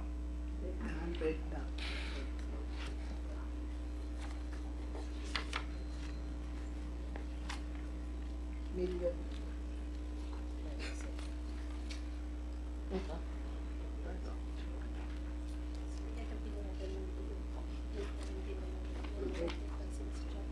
Is it not true that DOT also advertised for the same period? I don't know which you advertised, pero sabi sa akin, sa GMA, nagbayad kayo ng 23 million, at saka sa ABS-CBN, nagbayad kayo ng 23 million, and you paid 20 million to CNN. Yes. Is that true? Yes, sir. Oh. Discovery Channel, 51 million. Meron din po. Wow. Can I submit all the media buyers? Yeah, can you submit all the media buy now? Ayan. Yes, meron po kami. Oh, can you get it, please? Give it to Senator Binay or to Pasilox na lang, no? So, lumalabas nga, nakakabili kayo ng 23 million sa GMA, 23 million sa ABS-CBN, 20 million sa CNN, meron pa kayong 51 million. Mukhang tama yun kung doon kayo nag-advertise and mga rating shows yun. Eh bakit ang laki-laki dito sa Channel 4? Dahil gusto nyo lang silang tulungan? Channel 4 is for 1 year po. Whereas yung mga iba, only few days lang po ang naka-advertise. It doesn't matter. Ang ko kasi namin dapat po... Siyempre, halimbawa, may holiday coming up. Holy Week. O kaya gusto nyo palakasin yung break ng eskwela. Mag-advertise kayo 3 weeks. Katulad ko ng araw, magpapalabas ako ng poster lang kami sa New York. Poster lang kami sa New York. Winter sa New York, malamig. Maglalabas ako ng picture ng Boracay o ng Bohol, nakalagay doon, wow, Philippines, warm over winter. Poster lang. Para maalala, mainit pala sa Pilipinas. Habang ginaginaw tayo, mag-reserve ako. Yun ang pakay ko. Yun ang ginagawa ko ng araw. Wala kaming pera pang TV. So, doon kami naglalagay. So, ito, ang sinasabi ko lang, ang principle. I'm not trying to substitute my judgment. All I'm just saying is, the better bet would be to get it in a rating show. Yes, we did. Ang hindi ko maintindihan, bakit nagtutulak kayo ng Kilos Pronto? Kilala mo ba, alam mo naman magkapatid sila. Di ba? Kayo sa Channel 4? Mr. Chair, ang aim po namin is, regardless po kung sino po yung client, is we want to be able to give them the maximum exposure na kaya po ng network. Pero ang maximum exposure nyo, number 83 nga kayo eh. 0.02 ang inyong exposure sa kabuuan. Sa same period, 0.02. Ang ABS-CBN, ilan? 24 ba? Ano ba yan? Ayan, no? In other words, Secretary Teo, nakalagay yan sa Constitution, nakalagay sa batas yan, you have to exercise due diligence, no? Bago nyo palabasin yung pera, malalaking amount yan. Undersecretary Castro, you are the Bits and Awards, para lumalabas, nabubuhos kayo ng pera sa hindi nagre-rate na programa just so you can help Channel 4. Hindi po siguro, Your Honor, because remember all of the programs of the President are with PTB4. Sa yung mga programs, yung mga programa po ni Presidente, nasa PTB4 din po. So, I think... Well, that is the government channel. I'm not surprised. But he also appears in ABS-CBN. Use yun, use. Walang problema yan. The President doesn't advertise. He uses the government channel so that he can communicate to the people. At ang problema ng Channel 4 always has been, hindi nila mapalakas yung PTB4. Nung araw pa, dapat malakas na yan. Katulad ng BBC, malakas. Para pag umarap ka dyan, marami kang makukuha. Eh, ang problema, hindi natin ginagamit ang wasto, yung PTV4. Forgive me, I'm being very blunt and very frank, no? Dapat, mapalakas siyang PTV4. That's something that Mr. Andanar should really look into. But anyway, ito pa, isa pa. I'll just, so I can pass on, no? Just want to make these points across. You advertise, anong nilabas nyo sa TV na yan? Ayan, ito na. Ito pala. 21.59 ang rating ng number 1. Hindi ko na sasabihin dahil magbabayad pa ang mga senador ng sa mga channel na yan. Malaki na naman. I'll tell you, ang binabayad namin ng araw, 895,000 for 30 seconds. Ganyan kamahal, mga kampanya. 895,000 for 30 seconds. Sasabayan ka pa ng survey. Ay, may hina ka sa survey. Dito ka mag-advertise sa channel nito, malakas yan. Number 1 yan, number 1 yan. Ganyan, di ba? Nakikita ko, tumatango si Lancy, no? At saka si Bang. So, doon ilalagay. Pero, kahit na gusto namin mura, hindi kami mag-advertise doon sa mura dahil hindi namin aabutin ang merkado. So, ayan, lumalabas, oh. Number 2, ang PTB4, 0.06. Ang number 1, 21.59. Number 2, 12.23. Number 3 is 2.44. Ang PTB4, 0.06. Ang layo. I'll now go to another point so that I can transfer. Just say, Your Honor, if I may just... No, let me just go on. They can go to you later. Let me just say this. No, you advertise on Channel 4. Anong pakay nyo? Domestic marketing? Domestic marketing po. Domestic marketing. Bakit ho naglabas kayo nitong TV show na ito, ng TV advertising na ginawa ito ng sino ba ito? Ano yung TV, ano yung material ninyo, yung anak. Anak, yes. Oh. Na nakikita ko sa CNN. That makes me very sad also. What is the meaning of anak? And di ba pagka sa CNN ka mag-advertise, dapat ang pinofocus mo yung destination, like Bohol, or Boracay, or Palawan, El Nido. Ang pinofocus nyo, yung ugali natin na pagka ikaw ay pupunta rito, parang kang anak ng mga Pilipino. No? I don't know whether that's the best. Again, I'm not going to can I comment? I will just show the show. The material. Then why would you advertise yun? Nilalagay nyo sa CNN. Bakit nyo ilalagay sa Channel 4 yan? Ayan.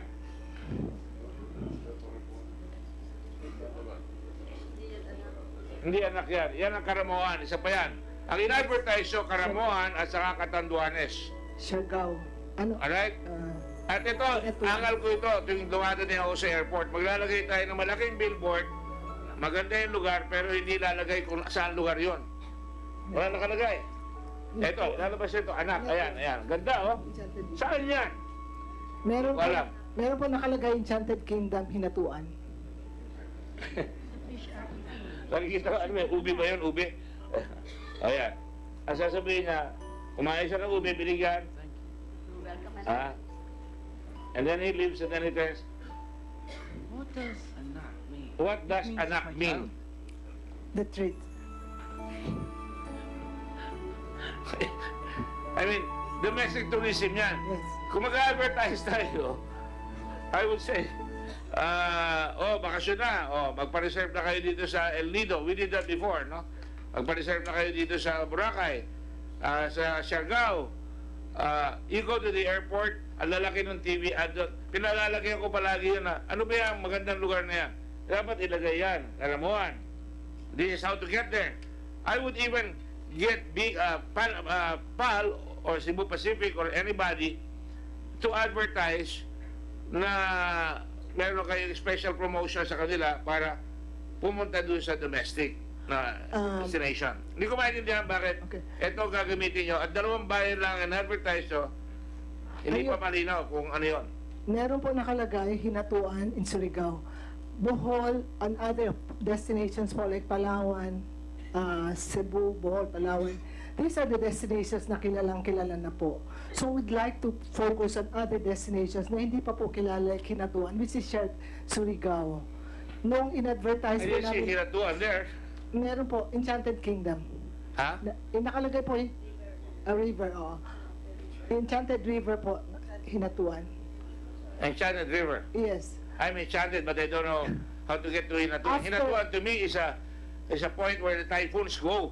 No. After po nan, dumami na pong turista pumunta sa kanilang lugar. No. There is no dispute na lumalaki ang domestic tourism natin. And it's not because of me or you. It is because narinig yung mga destination natin, word of mouth, nag-advertise tayo. But, ang sinasabi ko lang, bakit tayo gagastos sa pagkalaki-laki na hindi man lang malaman at bakit international tourism ang gagamitin natin sa isang domestic channel? Yun po yung, the purpose is for the destination, na makilala din po kasi yung tayo dito sa Pilipinas, hindi po masyado alam yung destination na yan. Isa na lang sasabihin ko para, kasi yun sa akin na malinaw. Una, dapat alam mo kapatid mo. Pangalawa, dapat alam mo kung saan ka mag-advertise. Pangatlo, may mga warning signs. Pipirmahan ninyo, nakalagay doon yung kumpanya ng kapatid mo. Pagkatapos, meron kang back. Meron kang tourism promotion board na pwede mo konsultahin. Andyan ang Channel 4. Pwede mo sabihin sana sa kanila, uy, boss, baka magkamali tayo dyan. Eh, anong nangyari? Bumongga tayo doon sa channel na yun. Anong nangyari ngayon? Marami tayong papaliwanag ngayon. At saka, hindi lang naman ikaw eh. Ang gusto ko talaga, investigate yung mga TV ads sa iba. Isa pa, no? Halimbawa, itong Experience Philippines. Kinopia sa South Africa. Sa inyo ba rin yan? Sino ba ang Secretary of Tourism noon? Experience Philippines? Yeah, diba? Sino ang advertising agency na ginamit nyo? Experience Philippines. Yung bulag? Hindi mo alam yung Experience Philippines? Wanda? Yeah. Makan, right, Kat? Ayan, no? Ayan, sa Pilipinas siya. Ito yung sa kabila, South Africa. I think Kat Picasso could answer that. Ha? Kasi sila po sa ads. Makan Erickson. Di ba pinalitan nyo ang Makan because of that? Isa't Makan. Imagine, namamapit tayo palagi. It's more fun in Switzerland, Kinopia. Polska, Kinopia. Tapos mag-advertise sa mali. Eh kaya pala hindi lumalakas ang tourism natin na talagang sagad. Tinanggal na po din. Secretary Senator Subir is here. Good morning. Welcome. Majority Floor Leader is welcome. Ayun, no? O kita nyo, pati Bastor, sabay-sabay. How can this escape the attention of the entire Department of Tourism? Tingnan nyo lang, pagsabihin nyo, pati Bastor nandun, pati Bulag andun, may common denominator. Kinat na po namin yan at hindi na po binayaran. Kinat nga, pero magkano ginastos naman natin dyan? Hindi po namin binayaran. Kat, can you please help me on that? This, opportunity cost is an expense too. Assuming for the sake of argument, you not to spend it, no? Anyway, I guess those are the points that I think you've seen the overview already. I hope it's sufficient, but Sonny, you are the first, Senator Trillanes. Go ahead. Can you use the microphone there?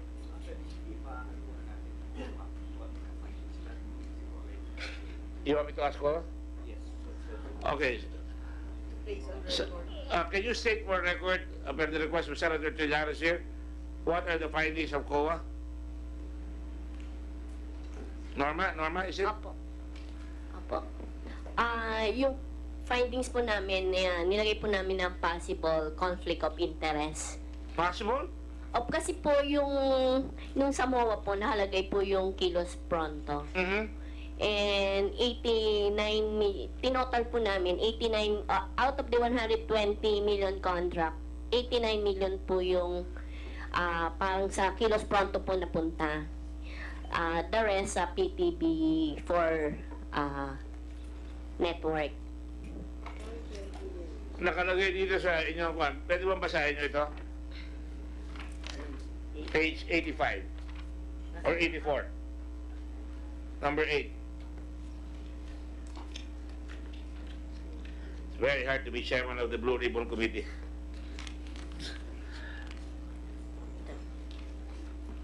The Memorandum of Agreement between the DOT and the People's Television Network Incorporated, PTNI, and or PTV showed a possible conflict of interest between DOT and PTV, considering that as per approved media plan, 89,878,000 or 75% of the computed contract cost will be paid to the program Kilos Pronto, which is under the company owned by the brother of DOT's secretary. Are you complaining there because it was only given to one company and they did not spread out the advertising to other companies? Yes. Complain mo, 75% dito lang sa kumpanya ito. Opo. Hindi nyo ikinalat sa ibang mga kumpanya. Ibang complaint niyo? Opo, 25% lang po yung nakakalat sa ibang news. Sa programa ng Channel 4 pa rin yun. Opo. 25% ang nilagay sa news, 75% Sa nilagay Pilas Pronto. sa isang programa. Opo. Within Channel 4 yon. Opo. Pero hindi kayo nagko-complain na hindi ginamit, halimbawa, konti doon sa ABS-CBN, kahit na konti, kahit na doon sa Channel 7, kahit na sa Channel 5, by old station. I think it's also the old station of Mr. Mr. Irwin and session namin yung Channel 5 dati, at saka si yung dalawang head ngayon ng Channel 4. Dito po sa ano namin, nilagay po namin na, kasi po, nung nireview po namin yung contract ng yung MOA po, nanote po namin na yung back, hindi nag-inquire or request quotations from other television networks. Yun po yung nakalagay dun sa documents. Yun hindi in-spread, hindi nagtanong magkano sa iba. Pero hindi sila nagkatak ng cost-benefit analysis. Nagtanong sila, nag-offer ng ABS-CBN. Iba pong ano po, ay yung kanilang nilagay po ay ano, kasi wala po naka-attach doon doon na po may cost-benefit analysis po silang ginawa. Yun po yung nandun sa... Yung may ibig sabihin dito na nakalagay dito, yung supporting documents ay maraming inconsistencies in the frequency of airing as compared to the MOA. Opo. The approved media plan and actual telecast based on the certificate of performance is also noted. Tapos nakalagay dito such non-compliance with the pertinent provision of the MOA such as lack of supporting documents. Opo, marami pa pong ano. Kasi may, nung nireview po namin yung mga certificate of performance na naka-attach po dun sa mga vouchers, ay marami pong inconsistencies na nakalagay against the media plan. Pinatamaan kayo sa back. Mr. Castro. Yes, Mr. Chairman. Yung sa Certificate of Performance, hindi po sa amin manggagaling po yun. Sa PTV po. PTV Certificate of Performance. Yes, Tama. Opo. Yun naman COA report doon Pero ang sinasabi sa inyo, hindi na kayo tumingin ng cost-benefit analysis, hindi na kayo tumingin ng mga ibang istasyon. Tumingin po kami kasi according to the end user of the project, which is the Office of the Secretary, they provided for us a rate card. At dun po, tulad ng sinabi ko po kanina, they provided a rate card from ABS-CBN and GMA. I have a rate card here of ABS-CBN. Ano rate card? Can you show it? Here.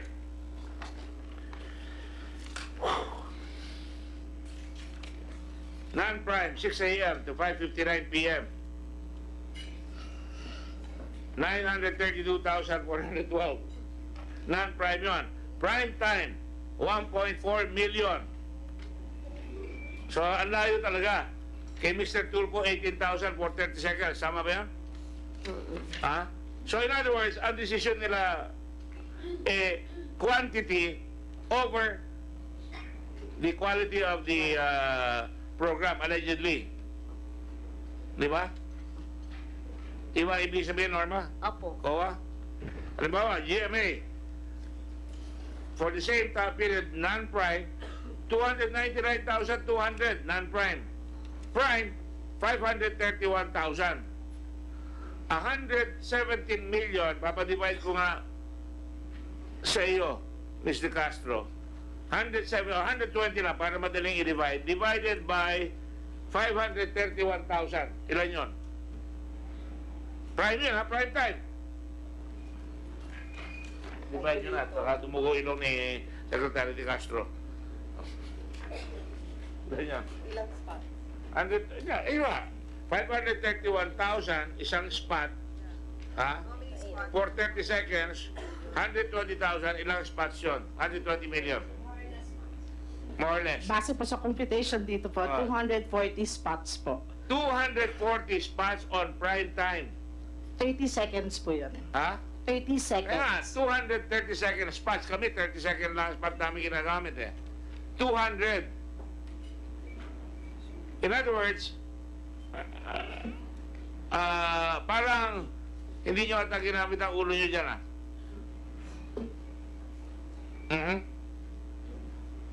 Secretary Teo, did you look at that? Tourism Promotion Board, even they take a look, you're one team, DOT is composed of Tourism Promotion Board, TIESA, and all that. You should work together. Yung working paper niya.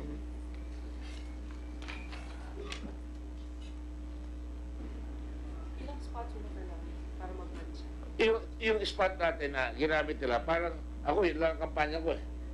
Kung ano ma-raise mo, maka-raise ka ng 120 million, yun ang kampanya mo for senator.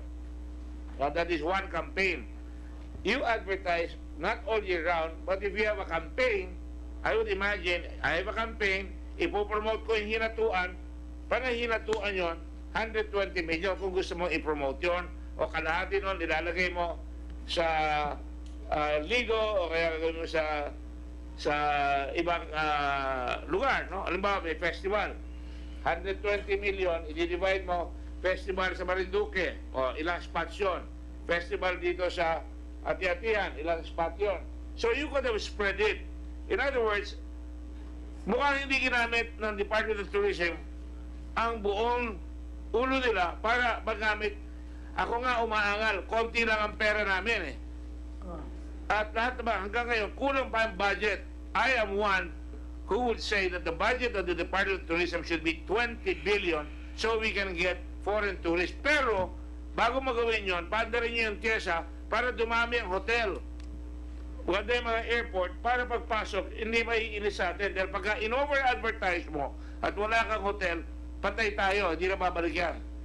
So I'm just saying, in an ideal world, yun ang gagawin natin. Pero sinasabi natin ngayon, ginamit ko lang yung GMA, kalahating milyon, you already have ilan? Yeah? 240 spots po. O, doon ka lang mag-advertise, palalo ka na sa Metro Manila. Tanong lang, saan galing karamihan ng domestic tourism natin? Sa key cities. Yun ang may airport.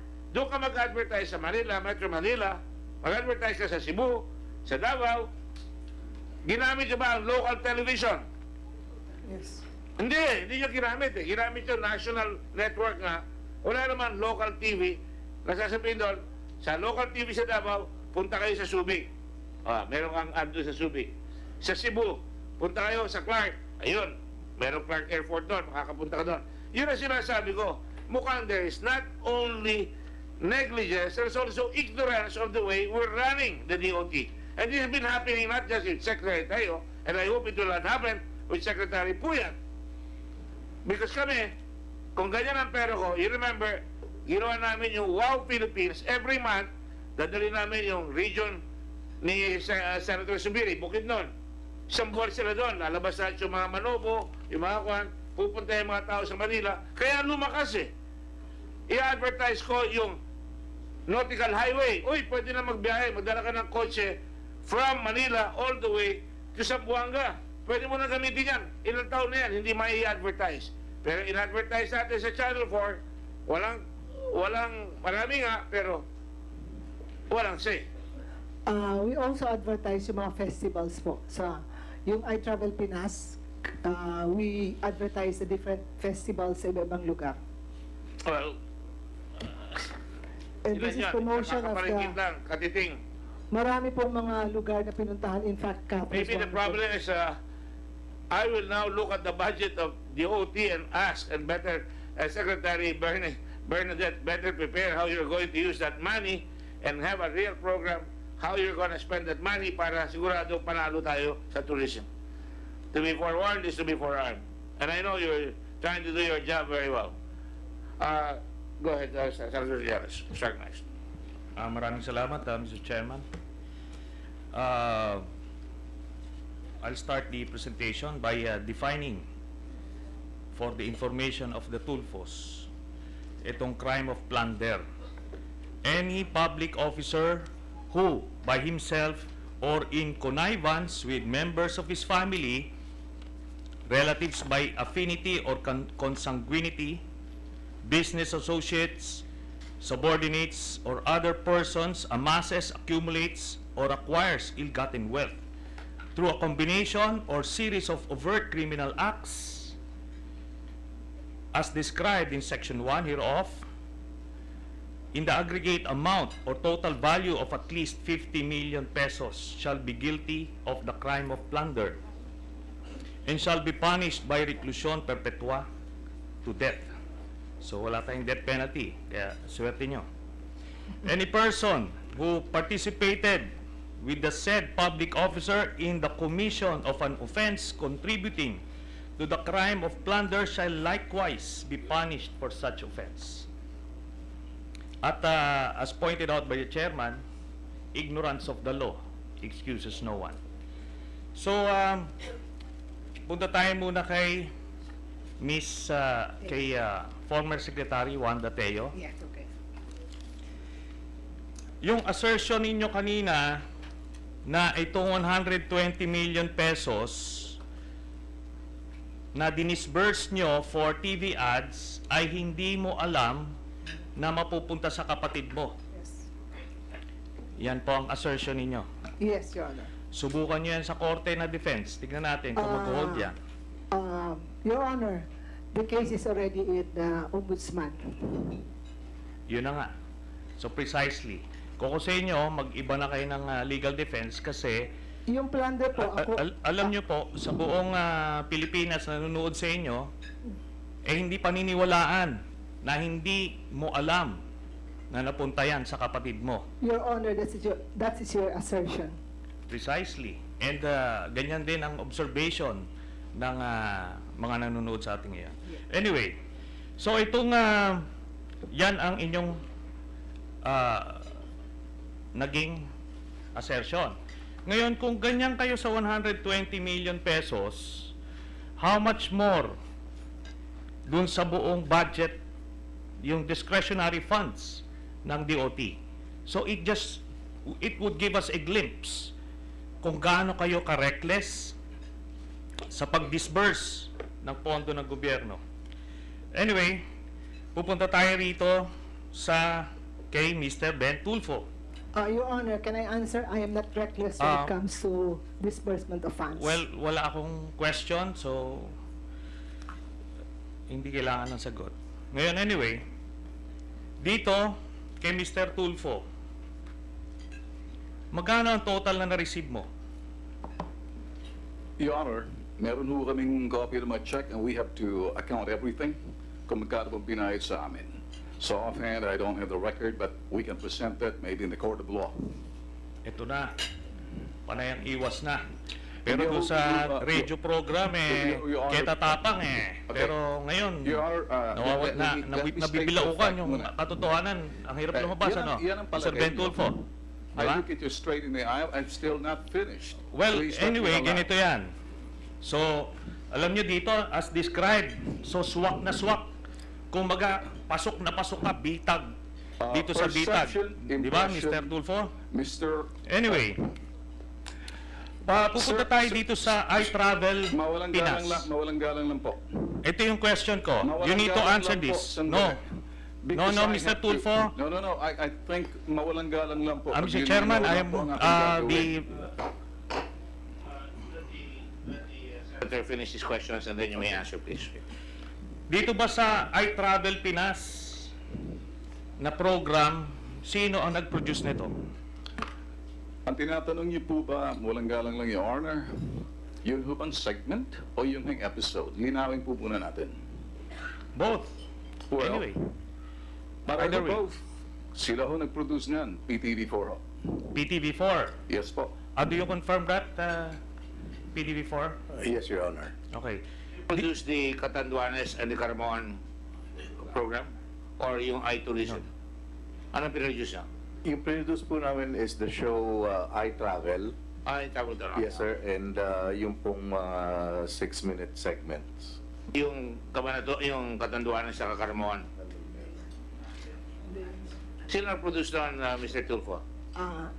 Ma'am, sino nag-produce niya? Yung Makan po. Yung anak, is it the anak? Yung anak, Makan. Makan. Yung Catanduanes sa Caramoan? Wala po. It's only yung anak lang po. Anak lang. Okay, so kasi nakalagay copyright siguro for Bitag yun o yung nakalagay doon sa YouTube copyright Bitag Productions just for the Bitag segment siguro. Pero ang tinatanong ko, sino ang nag-produce yung creative rights nung Catanduanes at saka Caramoan? Sino? Mr. Chair, hindi ko lang po sigurado yung about those two. Pero basta po yung 6-minute segments plus yung mga full episodes of I Travel, PTV po ang nag-produce. So kayo yun? Yes, Mr. Chair. Hindi ikaw yan, Ben? No. Okay, thank Your you. Honor. Thank you. So, itong pag-produce ba na to ay nag-hire kayo ng mga personnel from Bitag Media? Sa akin dito, ganito, no? Before you answer, pag-isipan mo na maayos. Dahil as described dito sa plunder, ano? Sa crime of plunder, at kanina maliwanag na tinuturo na sa inyo, nilalaglag na kayo. So, if you want to participate in the whole conspiracy, then you can cover up. Pero ang sa akin dito, I advise you to tell the truth from here on. Okay? Sige. Your Honor, nag-hire po ang PTV ng crew to service the production of I Travel and yung mga segments. So, itong mga personnel na hinire nyo, sila rin ba ang nagtatrabaho sa Bitag Media? Yan po ang hindi ko, sir, alam. Okay. I'll give you time to ask kung sino nakakaalam. Ngayon, itong Excuse me. Why don't you call up Channel 4 and find out who produced those sinasabi niya? Para mabilis ka agad. Mr. Chair, kami po yung nag-produce. Kaya na-produce? Yes, Mr. But Chair. tanong ni Senator Trillanes is, are the people who produced the tao nila, Mr. Tulfo, at binayaran nyo sila, Mr. Tulfo, na? No, Your Honor. Okay. Sigurado ka doon? Yes, Your Honor. Bakit ka tumitingin doon sa kasama mo bago ka sumagot? Kasi mas alam po niya. Ano? Mas alam po ni Mr. Del Rosario. Mas alam niya. Hindi pa siya nagsasalita. Shh! Salita ka nga. You go to the microphone. Yes, Your Honor. Okay. Alright, thank you. Okay, itong yung na-raise kanina na yung nakalagay sa contract between the DOT and the PTV4 na ikaw nakapirma, pero iba ba ito dun sa inimplement mo doon sa iyong network? No, Your Honor. Ang sa amin po ay dineliver po namin kung ano po yung nandun sa MOA. Ito na nga yung observation ng COA eh. That the bulk of the budget ay napunta dito sa Bitag. So, bakit nagkaganon?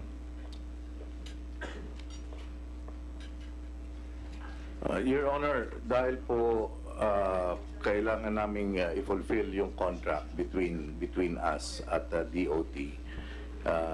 And naka-specify po naman doon sa MOA ang kilos pronto. So for us, in order to execute po yung contract, we have to basically, as cost of doing business, ay bayaran kung ano po ang kinote sa amin nung Bitag Promotions. So, ang nakalagay rito 120 million. Magkano yung napunta sa Bitag? That's 114 million. So, saan ano na napunta doon sa iba?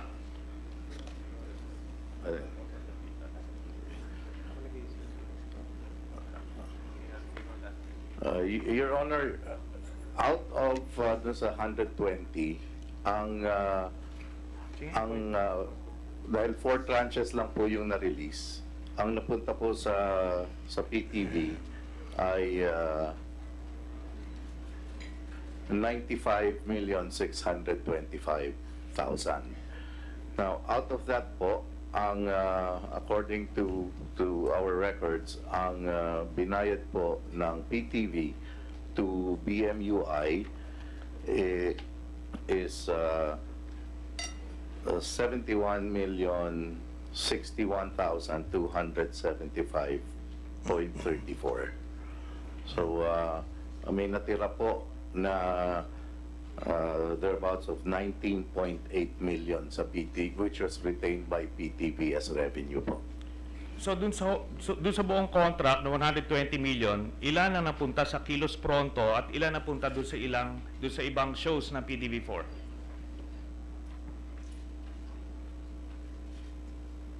Doon po sa Kilos Pronto is 71,61,275.34. Ang na-retain po ng PTV Hindi. You're not answering the question eh. Ilan na napunta doon sa mga newscast na ads? Based on your memorandum of agreement. Di ba? Eh kasi 120 lang yung pera mo eh. Pero 114 according to COA ang napunta sa Bitag. O ngayon, anyway, yung record na yan ng COA, ang tanong ko, magkano yung block time rate ng Bitag?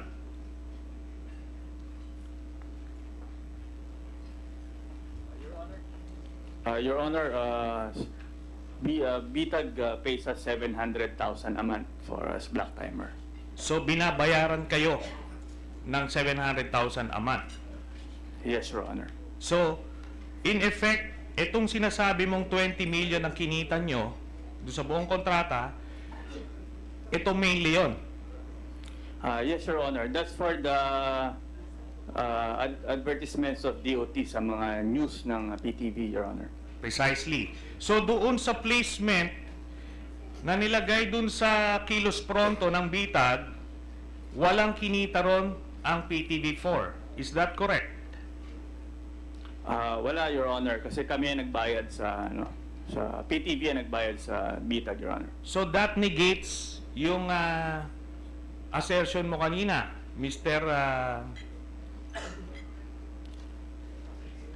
Apolonio, na kumita kayo ng 20 million doon sa transaksyon na yan. Yes, Your Honor, dahil po ang figures po namin dito is basing it dun sa figure na No, pinag-uusapan natin doon sa ad placement ng ninyo dyan sa Kilos Pronto at sa Bitag. Wala kayong kikitain dyan kasi nga black timer yan. Ang kikitain nyo lang yung binibili nila na airtime. Is that correct? Yes, I stand corrected, Your Honor. O ngayon, meron ba nag-pressure sa inyo to sign these contracts or agreements? Wala po, Your Honor. Wala. So that includes you in the conspiracy. Mr. Apolonio, panindigan mo na lang yan and I hope may kinita ka dyan. Ngayon, itong kontrata nung black time nitong Bitag, can you furnish this committee? Yes. We will forward a copy, Your Honor.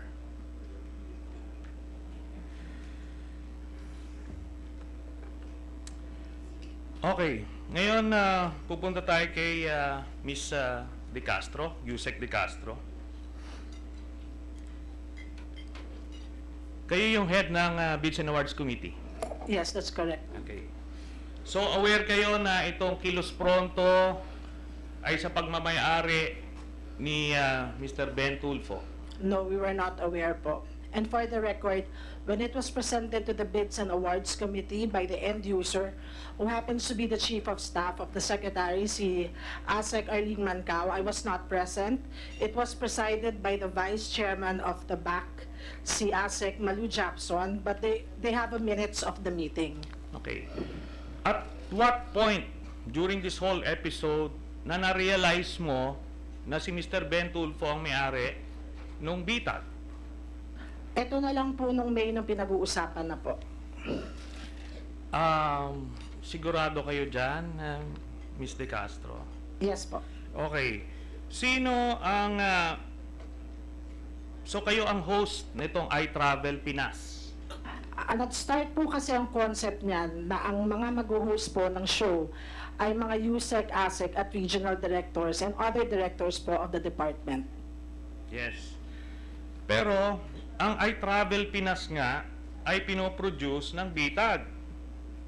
So, hindi mo pa rin alam. Sir, kasi pag nagme-meeting po kami, ang kasama po namin si PTV4, wala pong representative. Hindi po namin nakikita si Sir Ben Tulfo or anybody from Bitag. Excuse me, with your permission, I'd like to recognize the Honorable Senator Risa Ontiveros, and I just want to follow up a question, if you don't mind, para maklaro. Is I Travel, does that belong to Mr. Tulfo, the Bitag? No, Mr. Chair, it was produced by PTV. PTV, because I saw you. Yes. I saw Yes, you Mr. Chair. shaking your head a while ago. I just wanted to make sure that we get the correct response. Yes, Mr. Chair. Go ahead, sure. Thank you, Mr. Chairman. So, ngayon kayo yung host ng I Travel Pinas. Ito po yung mga last few months na po, ako po yung nagvo-voice lamang ng script po nila. Magkano po ang talent fee nyo rito? Wala po kong kinikita dito dahil bawal po ang double compensation sa gobyerno. So itong kuha ninyo, kawang-gawa lang, ano? Yes, Your Talaga? Honor. Okay. Ngayon, but you are aware now, at looking back, alam nyo ba as head ng BAC, ng Bids and Awards Committee, nasa inyo yung ultimate responsibility ng regularity ng mga transaksyon. Your Honor, for this particular transaction, the BAC's role was simple and clear. There was a proposal for an agency-to-agency transaction. Unlike the usual competitive bidding, which has a lot of stages or several stages, like publication, detailed requirements, and documentation, the agency-to-agency transaction only involves 4 steps. All of these requisites and justifications were strictly complied with. There was no basis from the face of the documents that could possibly render the transaction invalid or questionable. So the BAC recommended the agency to agency on the basis of existing procedures, which were all complied with and eventually was approved by the head of the procuring entity. Okay. Alam nyo, at the end of the day, no, kahit maganda yung paliwanag nyo na yan, at the end of the day, yung pondo ng gobyerno na ibinigay sa Department of Tourism, in-entrust sa kanila, pinagkatiwala sa kanila, ay napunta eventually sa kapatid ng Secretary ng Tourism. Maliwanag po yan na plunder. Okay? Maliwanag po yan na plunder. So, lahat, pasensya na po kayo, Yusik De Castro, but you're in the middle of this conspiracy, whether you like it or not. Ngayon, pupunta tayo kay Mr. Erwin Tulfo. Ngayon, kanina kasi, yung paghuhugas ng kamay, maliwanag, na parang hindi kasangkot dito, no? Pero, kapatid ka Ni Wanda Teo. ni Secretary Teo, at hindi ka ordinaryong empleyado ng Bitag, magkakapatid kayo. So, nabasa nyo naman, napakinggan nyo kaninang definition ko, di ba? So, pasok na pasok sa Bitag. Ngayon, magkano yung talent fee mo doon sa show na yan? Ano gusto, pag ko masagutin, Sen? Go ahead, please. Alright.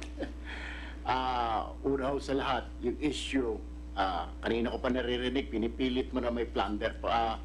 Ipatunayan mo muna na may plunder, bossing, okay? Ngayon, it's not for you to decide, it's the court to decide, sir. Alright. Doon naman ho sa... Excuse me, with all due respect to our resource persons, we would appreciate it very much, and this is a request, that you address the chair, do not address the personality. I will honor your honor, Mr. Chair. And at the same time, I would also admonish everyone here, including Senator Trillanes, that nothing has been concluded here. But that is the style of questioning of Senator Trillanes. I understand, Mr. Chair. Thank you. All right, Yes, Senator Ontiveros? Here.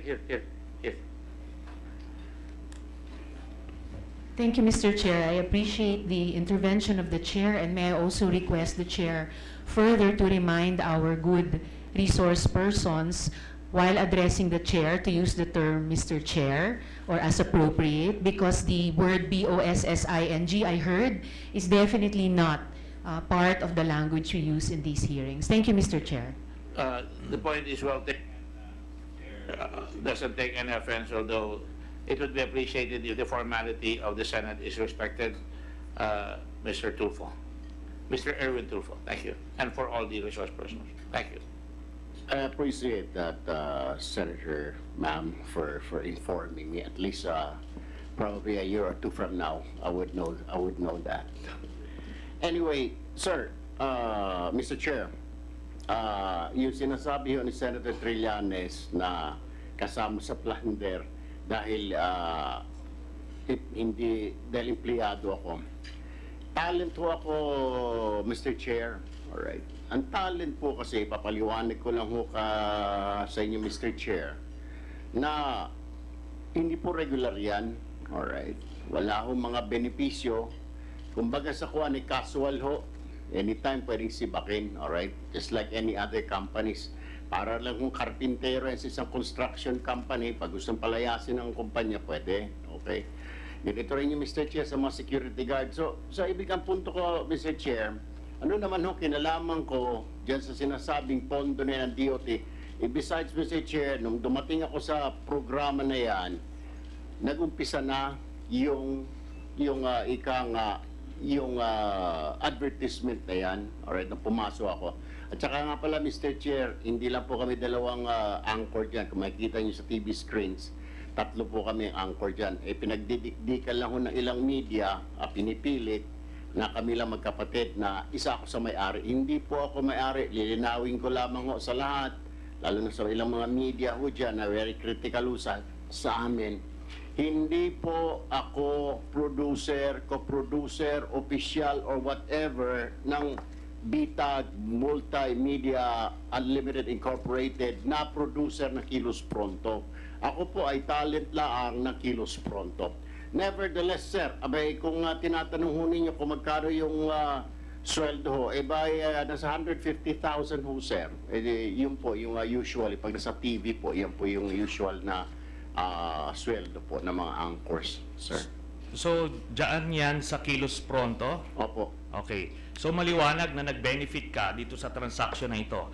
And ang sinasabi ko nga kanina, while si Mr. Alex Santos is also an anchor, pero hindi siya kapatid. And in the crime of plunder, as I recited earlier, in connivance with members of his family, relatives by affinity or consanguinity. Anyway, yan naman yung kasong ikakaharap nyo eh. Di ba? So, sa akin, kung mag-akusa kayo, ganun-ganun na rin lang, edi magkadibdib naman kayo na wag yung parang dito pa lang. Di ba? No, Mr. Chair. Hindi ho, harapin ho natin yan. Yun ang maganda. Hindi naman kami maatras. At saka, hindi ho kasi kami mahilig gumawa-gawa ng mga kwento, Mr. Chair. Ay, nako. Alam nyo, po yung gumagawa-gawa ng alam nyo dun sa radio program ninyo, Mr. Chair, di ba? Alam nyo dun sa radio program ninyo. Again, I admonish everyone here. It is the desire of the chair, and it is within the rules for the chair to admonish anyone. Address the chair, and I would appreciate it if you call me Mr. Chairman, because I'm not made of wood, as you know. All right, Mr. Chairman, At the same time, I just want to reiterate the fact that I was also a talent, and I got paid on the basis of walang SSS, walang that's my business. Yes, in Channel 5, and that's how I come to know Mr. Irwin Tulfo. And in fairness to Mr. Tulfo, this is not a defense, we do our homework here. We did check on whether there is any connection in the corporation other than being a talent of the show in the corporation. So, however, the distinguished senator is correct that you are the brother, and that is something that you cannot change. I do not deny, Mr. Chairman, that I am the brother, younger brother. Like I said, you cannot change it. So yes, let's go to another topic. Yes, Mr. Chairman. I submit to the wisdom of the chairman. Itatanong ko lang, Mr. Chairman, dahil apparently dito sa resolutions, Ang pag-uusapan lang ay yung ad placements. But the COA also flagged other transactions during the time of Secretary Teo, particularly yung buhay karinderya, and the duty-free purchases, just to establish a pattern. So kasama to, Mr. Chairman. Okay, can I ask the COA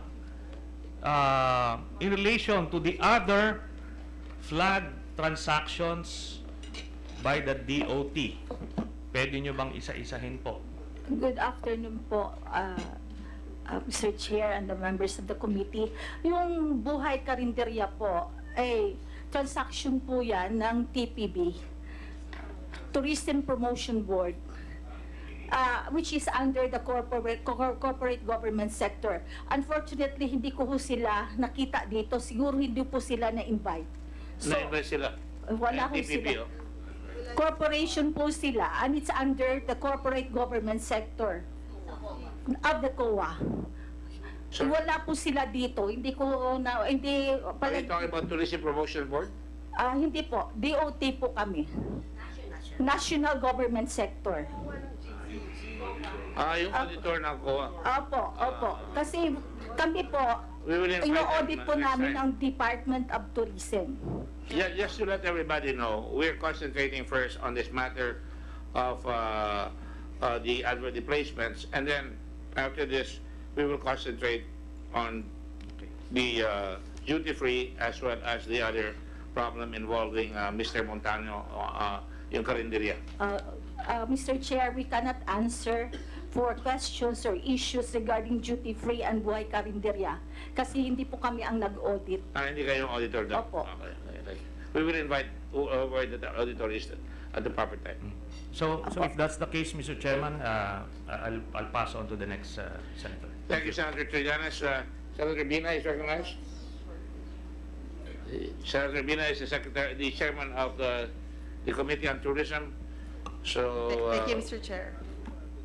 Siguro, Secretary Wanda, during your time, magkano ho ba yung budget ng DOT for media placements? I think it's 1 billion. Tama ba yung cut? 1 billion? Was it 1 billion? Yeah, I think it's 1 billion. Can we, Mr. Chair, can I get a definite answer? Wala, I'm sorry, I didn't bring any data on that because I was focused on PT-before. Meron po yan, but I can probably give you some. Maybe Secretary Bernab, you have the records.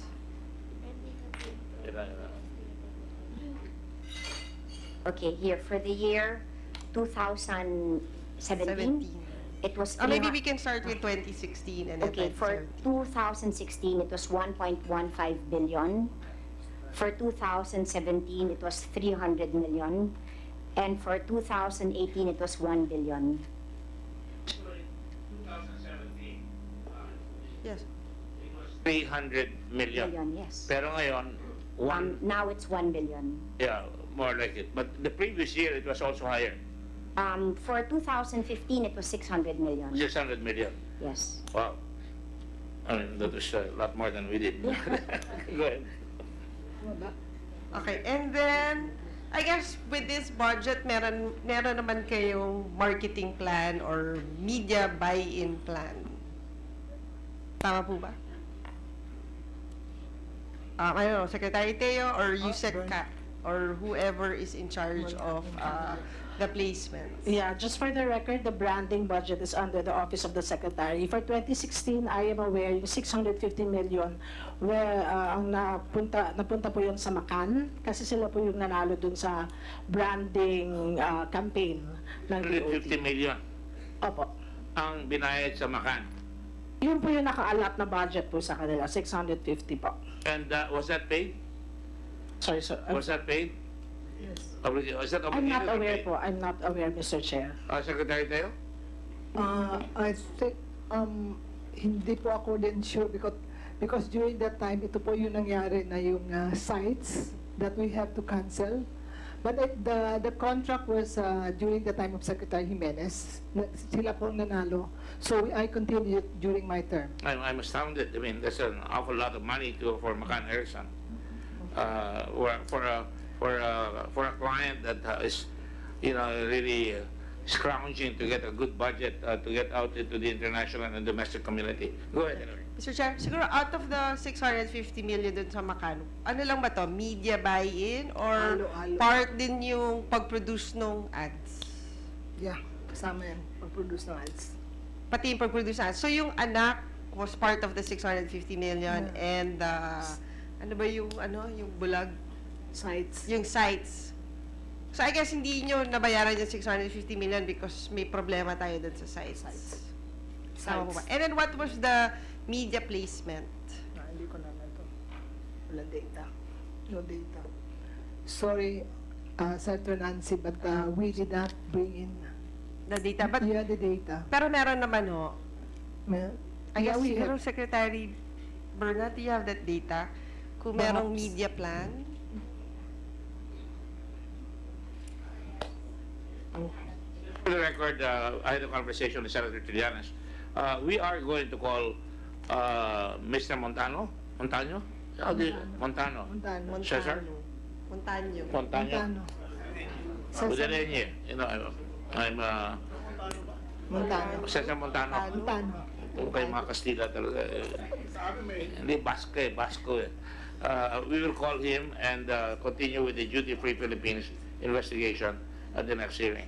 I will try to finish this meeting now so that I can make a report insofar as this is concerned, so I can go to the next, because the Blue Ribbon Committee is awash with cases, and I wish I didn't have to. I'm willing to sell it for anybody for 1 centavo. But anyway, go ahead. And the answer is? So who has that media plan? What we have here is the McCann Terminal Report, which I can turn over po to you. Yun yung for the 650 million. And then, yeah. So noong 2017... Would you turn over the report, please? Can you? Yeah, sorry, Nancy. Yes, go ahead. I just want to make sure that we get yes. Thank you. Go ahead, please. And then for the 2017, I assume that you also have a media plan for 300 million. May media plan din kayo for 300 million. As I mentioned po, the branding campaign is under the Office of the Secretary. Okay, so Secretary Teo, do you have a media plan? I don't have the copy.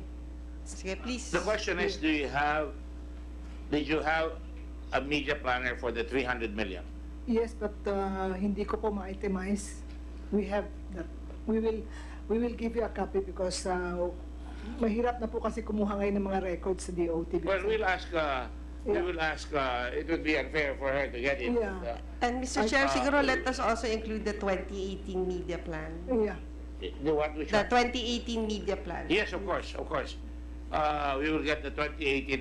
The chair directs the Secretary of Tourism on a request basis to please submit to us these matters that are being raised by Senator Binay. I just want to clarify, with again the permission, I don't want to miss the opportunity. 650 million ang binayad sa McCann Erickson. Yes. Yun po yung nakaalat na budget po. Pero in terms of magkano po yung binayad talaga, wala po. No, but the contract is for 650 yes million. Yes Obligated yon. Yes po. Pinutol natin yung kontrata sa kanila dahil nagkalat na doon sa blind man. Yes po, isa sites po, Mr. Chair. Sites. Sites, Mr. Sites po, sites. Blind man Site. Sorry. 300 million, o bukod sa 650, meron pang 300 million for the campaign. Hindi po. Ang alam ko po, yung 650 million for 2016, 2017 po, 300 million. Yun po yung sabi ng Secretary kanina po. Okay. So yung 2017, McCann pa din? Hindi na po. Yung 300 million, hindi na po. Siguro, how much was the contract for McCann? 650. Hindi ho, because there was a 2015 pa, di ba? Tapos nag-carry over ng 2016. 2016 po yung transition eh. Yeah. So, ang storya po niyan, para po ang nanalo talaga sa bidding ng time pa ni Secretary Jimenez was McCann. Kami na lang po ang nag-implement. And how much was the contract? It was 650 million na po. So kayo lang yung nag-execute ng ano? Siguro maybe we can ask COA. Yeah. Na-audit yung ba itong transaction between DOT and Macan? Good question.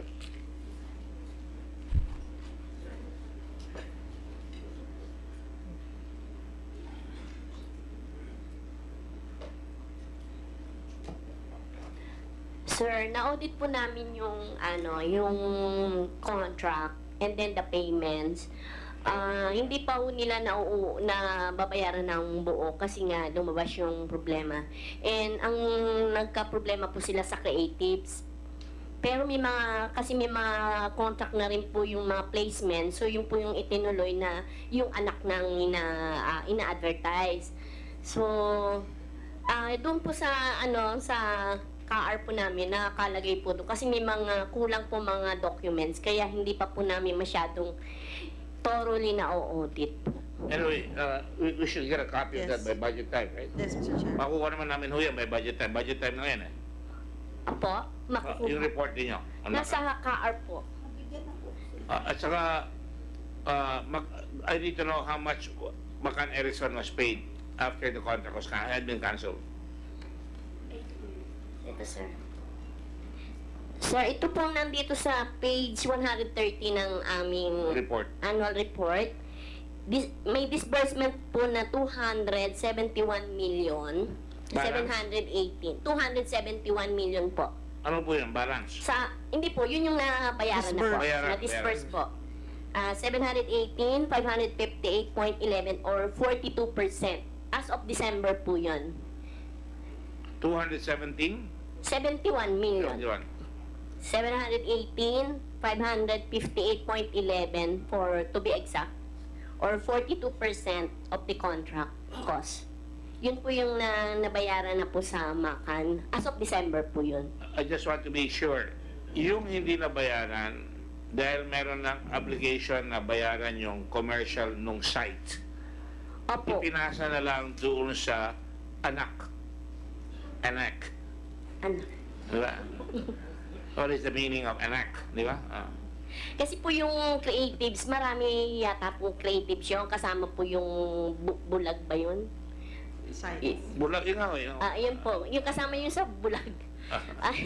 Yung anak sabi ko, tsaka yung blind bulag. Kasi marami pong creatives. So, ang itinigil po nila yung site sa creatives po.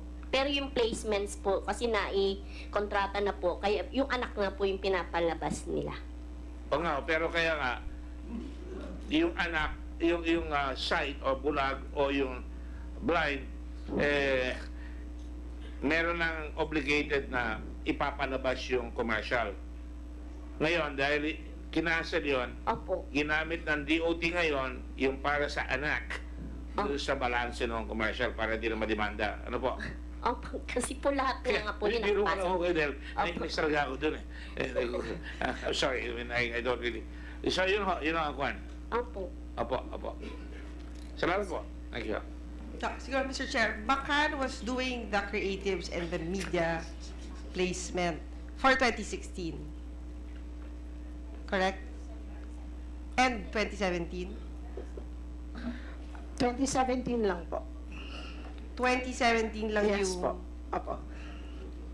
Pero dito sa transaction niya with PTV4, you did not use Macan for the placement. Tama? So, para lumalabas, may placement kayo na under ng Macan, tapos meron din kayong placement na decided by DOT themselves. Tama po ba? Siguro, bibigyan ko lang ng background kasi during the campaign, you were doing our placements. Kaya medyo familiar din kami with how it's done. So parang lumalabas ngayon, noong 2017, nandyan pa rin yung Macan. So bakit hindi niya na lang ginamit yung Macan for all your placements? Yun na. So, nasira tayo sa sites. Your Honor, hindi na po namin ginamit ang Macan because of what happened yung sa sites. For the creatives? Yeah. But for the placement, tuloy-tuloy siya hanggang 2017? Did you? Yeah. Tama po ba? Placements, but creatives din na po. Tinuloy niyo yung placement, ha? Baka hindi namin naintindihan ni Nancy, ni Senator Binay. Tinuloy niyo yung placement dahil nakakasa na yun eh. Yeah. Di ba? So, yung budget doon, ginamit nyo for anak. Anak. Anak. And after anak was, because I remember during that time, you said that you're gonna use another agency to do your creatives. Was this done? Wala po. Hindi na po natuloy. So ginamit yun na lang yung kung ano man yung nagawa na ng Macan. Kasi apparently hindi lang to anak eh. May, di ba parang 3 materials ba to? Or how many materials were produced by Macan? 4 na materials po. The first one was the anak. The second one, if I'm not mistaken, it's the Madrid Fusion Manila for 2017. And then the third one is Flavors of the Philippines. And then the fourth one eventually is yung canceled sites po. So yung 3 na gamit nyo? Yes, Your Honor. I saw dun sa binigay nyo, I think you used yung Madrid. Wait lang, I'll get it. Could you please send us a copy of all the commercials used by Macan? So yung ginamit... Nasa YouTube naman yan, no? YouTube. So all your materials are from Macan? For 2017, yes po. Yes. So you did not get another agency? For 2017, wala na po. For 2018? Hindi pa po nag-materialize po yun. Okay, siguro balikan na lang natin yung marketing mix. Ano yung, how do you do the marketing mix? Ano ba yan? Ilan yung place international? Ilan yung for local? I don't have the exact figures, Your Honor, but as far as I know, si Macan po, mas heavy po siya sa international placements. Naglagay po siya sa local po, very, very minimal lang po. Next question, di ba? Siguro balikan natin. Yung 2016, may 1.15 billion kayong budget for marketing, correct? Tama po ba? According to Secretary Berna, 2016, 1.15 billion, right? And then 650 million napunta sa Macan. So there was another 600 million, well, more or less, let's say 500 million. Sinong gumastos ng 500 million? I'm sorry, Secretary Senator Nancy, but we do not have the records of that. I came here prepared for the PT before. I hope we can do it next time, so we come prepared. I'm siguro na lang, I assume na before you do the mga budget, nag-uusap na kayo, di ba? May planning yan. Tapos pinag-uusapan nyo, for this year, ganito yung marketing mix natin.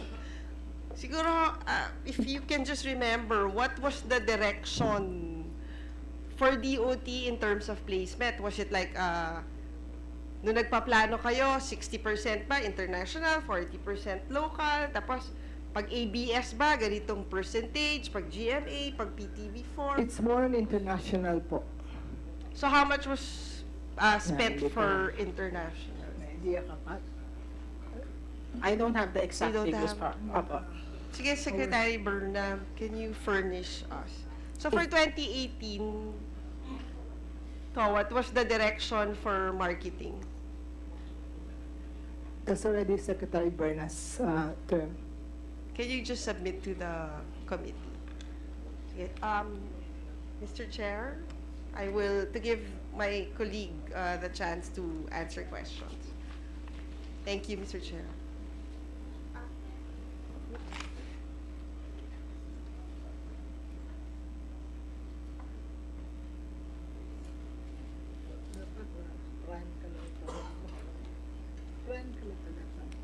Mr. Chair, reminder lang yung mga submissions that I requested.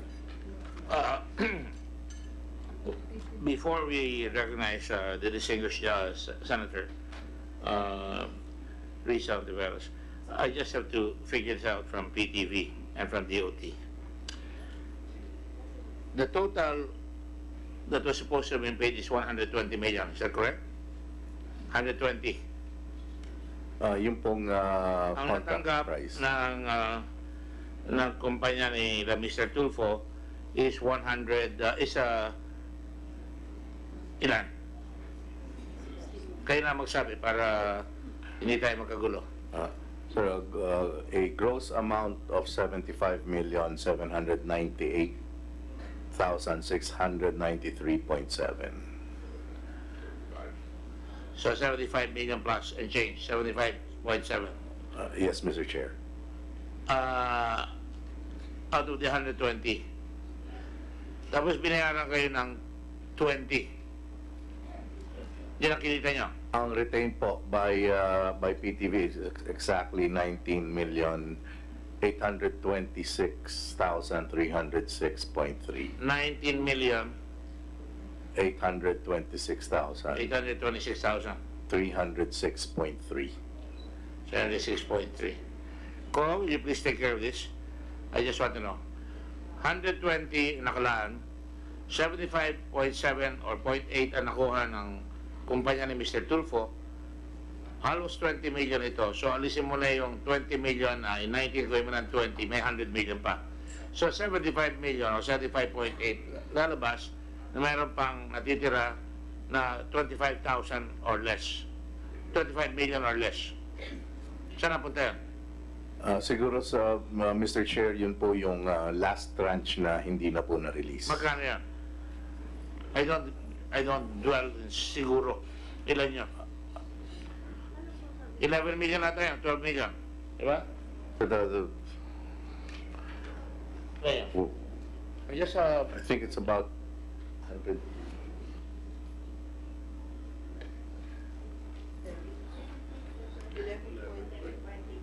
$11.82. Diba? 11.82.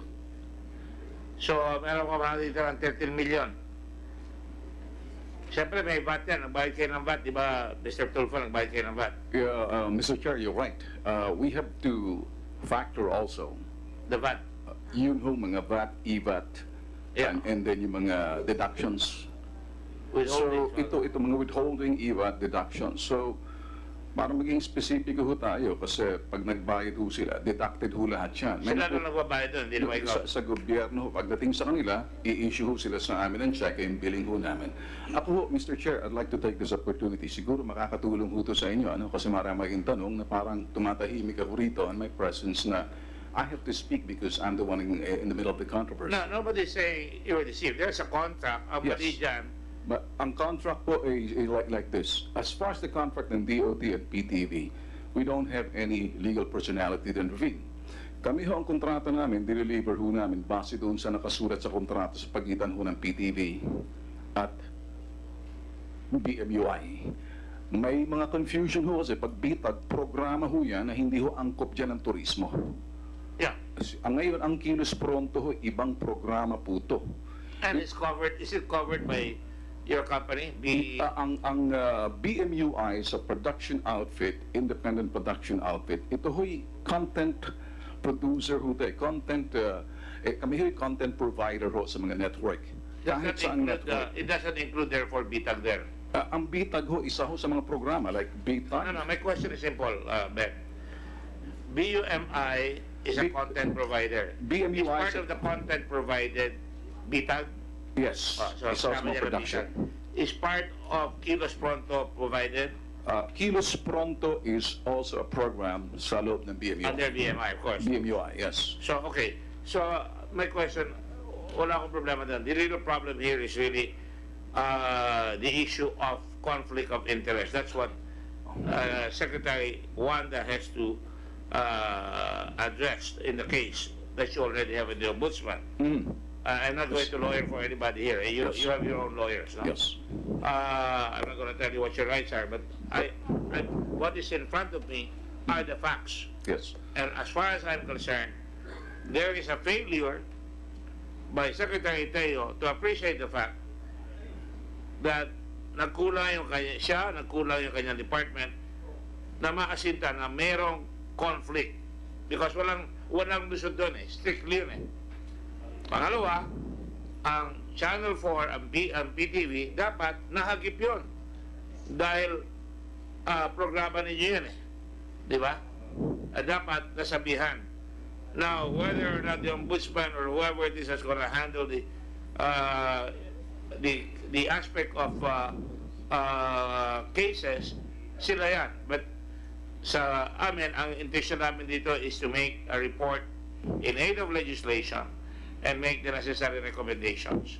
So, ang inahanap ko lang dito, kung nawalan pa kayo ng pera, meaning to say, kung 120, nagbayad tayo ng 75 million, tinanggal nyo na yung VAT, tinanggal nyo na lahat yung iba dyan, binayad nyo, kinuha nyo yung 20 million, doon ba kinuha nyo ba yung binayad na block time? Yung 4 million ni Mr. Tulfo? Your Honor, if I may... I'm asking them. Ilan, magkano? Kasi kung 700,000 a month, that's 8.4. Yung block time, di ba? Ang sabi nyo kasi kanina, 4.4 eh. Unless you give him a discount. Mr. Chair, yung pong binawas for airtime, it's not just for Kilos Pronto, pero it's actually dineduct po yun because of arrears. Arrears po yun. Arrears na nino? Ng BMUI po sa airtime. Dahil hindi siya nakakabayad ng araw sa block time? May kulang po. May kulang? Oh, yes, sir. Can you submit to us kung magkano yung arrears na yan? Yes, Mr. Chair. And that should cover the whole 120, lalabas na yan? You hope? Mr. Chair, like I said, yung last tranche po kasi hindi na-release, kaya hindi po kompleto yung 120. Kaya nga, 120 na bawasan. Ginawa ko ng 100 million nga eh. So we will submit the financial statement po, Mr. Chair. I was trying to shorten it, but hindi 100 million yan. 120, binayaran yun na 75 million, 75.8, lagay mo na, 19 million, 20 million yung binayad sa news, so lumalabas siya magkano? 20 plus 75, that's 95, right? Yes, Your Honor. Ay yung balance na, ano yun? Arrears at saka taxes. Taxes po yung iba. Tapos yung meron din po, Mr. Chair, yung arrears. And what the figure na binigay po namin sa inyo is yung net. Yung 95 po, that's the net na natanggap. Kaya idadagdag mo ngayon yung taxes yan. Ang net kasama yung tax eh. Yung gross kasama yung... Kaya pag binawas mo yung net, nabayaran na yung tax doon. Yes, Mr. Chair. Linis sa kanya yan. Yes, Mr. Chair. Pero kayo nagbayad ng tax, di ba? Nagbayad po kami. So, kalkulin niyo yung resibo nyo at tignan nyo kung ilan ang binayad yung taxes para malaman ko lahat kung meron pa nawawalang pera. Yes, Mr. Chair. Okay? Alright, go ahead. Yes. With your permission. Of course. Just for additional submission, because TPB, meron din kayong sariling budget for marketing and promotion, am I correct?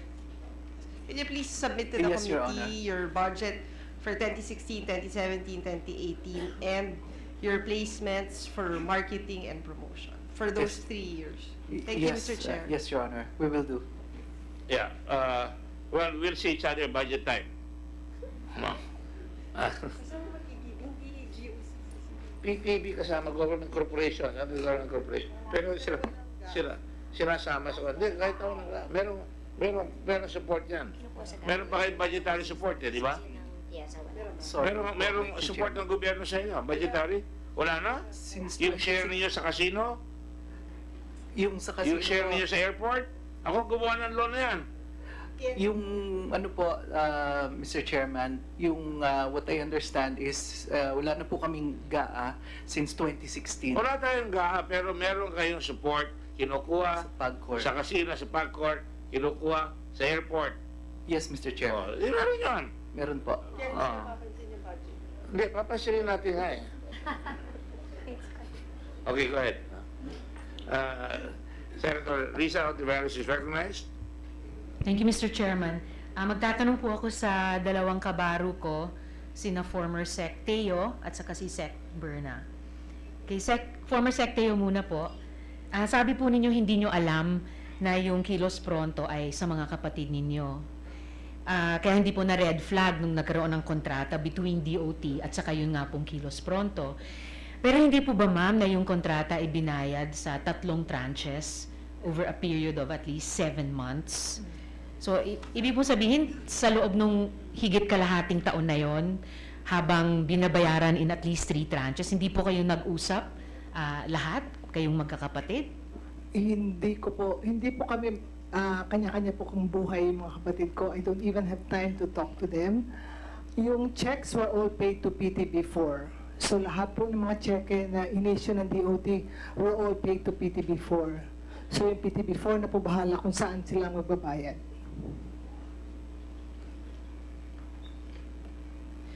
I'll accept that answer for now, Mr. Chair, pero medyo mahirap talagang paniwalaan, lalo na sa bansa natin na mapagpantay sa ganyang mga bagay, yung proper at saka improper na pagnenegosyo sa pagitan ng gobyerno at saka private sector. Kapag ka usapin ng pamilyang pinag-uusapan, medyo nakaka-stretch ng belief na hindi po nakapag-usap ang magkapatid. Sure, yes, Mr. Chair. Everybody here. You have a case pending in the ombudsman right now. It's in the fact-finding, nasa ombudsman na po. Yes po. So when that case comes in, that will be considered as whether that is a violation not only of the Constitution but of the Anti-Graft and Corrupt Practices Act. Yes, Mr. Chair. Thank you. Okay.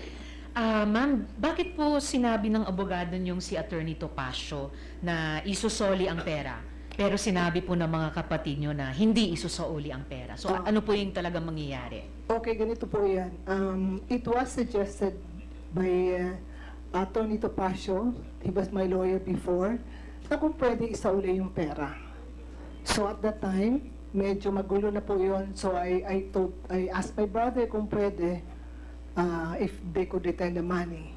But at the end of the day, it's still PTB4 and my brother that will decide kung ibabalik po ang pera. Kasi ang bayad po naman namin ay sa PTB4. So sa pagitan po, ma'am, ng pakiusap at payo ng abogado niyong si Attorney Topacio at yung sinabi naman ng mga kapatid niyo, may I ask you, do you personally support returning that money? Actually, ang unang decision ko po ay hindi pwede. Actually, when Attorney Topacio told me, I said, mahirap kasi nagasto na yung pera, they already paid, marami na sila nagawa. But he said, you have to do an ultimate sacrifice. That was the advice then. So I told my brother, and then he said, later on siguro, because I'm a younger brother, medyo pumayag. But then at the end of the day, ganun pa rin po, kung ano decision niya, kung magbayad o hindi, wala na po sa akin yan. Pero yung personal na tingin nyo po ay dapat isauli yung pera? Hindi. Hindi rin po. I'm disappointed to hear that, Mr. Chairman, bagamat I appreciate yung sinabi ni former Sec-Teo na may kahit konting pagtingin sila dun sa payo ng kanilang abogado. Because, yes, ma'am. Can I ask that? Yes, ma'am. Because nagawa na po kasi ang nagawa na po, natapos na po kasi yung kontrata. And kung minsan nagasto na po yung pera, you mean to say, saan po kukunin yung pera? Pambayad. Well, as the good chairman said, depende po sa finding at resulta ng legal process. Magkakaroon ng mga rekomendasyon kung ano yung tama o hindi tamang gawin. Pero, Mr. Chair? Yes. Can I, since this is the issue na kung saan si Attorney Topacio in the first place, hindi ko po kilala. I haven't met this person. I haven't had any handshake with this person. Ako ay may meeting noon sa Tulfo-Teo at tumawag po yung aking kapatid bilang nakakatanda. So sinagot ko si Wanda Teo. Ngayon, ang sinabi ho ni Wanda, pakinggan mo nga tong legal mind nitong Attorney Topacio. Ako ay nakinig bilang nakababatang kapatid. At maganda hong sinabi ni Topacio dahil sa kanya illegal mind, nire-respeto at tsabakano rin siya. Marunong daw magtsabakano, tsabakano ho ka na eh. Sinabi niya, yung word na, the key words are goodwill, and then sabi niya, the money and your name. And then sabi niya also, honor and integrity. These are the key words. It's a very good words, powerful words para sa akin. And then I told him that would extinguish the legality of my contract with PTV. Why would I be returning a money where we have faithfully delivered, and then by way of contract, we aired all the documents needed, kasama pati yung tape on air, we fulfilled. So now, returning the money is tantamount to saying that we did something illegal. But during this time, sinabi ko, Attorney Pasio, I will consult my lawyer because I have a legal counsel for a corporate, a corporate company. And then after that, nagsalita na siya sa media without, an approval because he's not representing for me. He's just representing Wanda. And that be tantamount to what? Conspiracy. Actually, Mr. Chair. Kaya po, if you will allow me, Your Honor, because this is very important. Ito ho naging dahilan ho na parang pagsasauli. Wala ho sa isip ko magsasauli kasi wala po akong ginawang illegal. Sa amin po, pamanindigan po namin ng kontrata. Yung kontrata po yan, legal po to. Wala po kaming ginawang illegal. Kung meron ho nagmamaganda loob na para sabihin sa uli, pinakinggan ko, legal mind ho yun eh. Hindi ako pwedeng mag-abogado. Ang nagtataka lang po ako, kumalat na ho sa media, magsasauli, parang ang dating meron ho kaming conspiracy. Kami ho magkakapatid, walang galang lang, maliban ho kay Erwin. May kanya-kanya ho kaming buhay. Answering the train of thought na sabi nyo kanina, imposible naman magkakapatid, kahit na ho sa kanya. Ang relasyon ho namin, hindi ho close. FYI. I mean, kalat naman ho sa media yan. Para kaming isang kapatid ko, parang lagi sa tubig. Hindi kami pwedeng halo. Iba ho yung henerasyon namin itong kababata kong kapatid. Sila, ibang henerasyon ho sila, malayo. Do we listen to one another? We have our own decisions. My decisions are based on the legal counsel namin. I make decisions as a CEO on the basis of legal advice. And besides, parang ang dating, binigay lang sa amin na walang kontrata, walang personality in BMUI. BMUI stands for Bitag Media Unlimited Incorporated. It has a structure. Meron ho kaming accounting, meron ho kaming CPA, meron ho kaming corporate counsel. Kompleto ho kami pagdating sa advice. So I don't act by myself, for myself, with myself. So, kaya ho ako nagsasalita ng ganito kasi dito ho nag-umpisa sa uli. At yung magiting nating senador, sabi niya nga, ba't sa uli? Ito ho ako nasaktan dito na parang iba na ho yung reaction ko rito Masakit ho ito Well, Mr. Chair, precisely. Thank you, Mr. Tulfo. If you allow me. Well, actually, Mr. Chair, the good gentleman entered into my question to the good former secretary, but I allowed him to continue his additional input in order to shed light on my question. But here, I'd like to come in dahil sinabi nga po na hindi naghahalo silang magkakapatid. But I think precisely the reason that our committee took cognizance of these resolutions is mukhang may naghalo dito na improper. And this is precisely why I'm asking the question, Mr. Chairman, about the necessity of returning the money. Kasi mukhang product talaga ng conflict of interest na prejudicial sa Republika and in violation of our RA 6713 o yung ethical standards of government employees. Sinabi rin po na may payo nga si Attorney Topacio. And I recall na si Attorney Topacio, he insisted na Mr. Ben Tulfo had told him that he would return the 60 million pesos. Kaya kanina, in the process of clarifying this question, gusto ko sanang itanong dahil sinabi nga nila that goodwill, that honor, that integrity are important to the good resource person. So, kailan nyo nga po isasauli yung 60 million pesos? Lilinawin ko ho, ma'am, ano? I think, before you do that, I think there's a miscommunication here. The question was asked upon Secretary Tulfo whether she was going to return the money, and the answer was wala, nagastos na.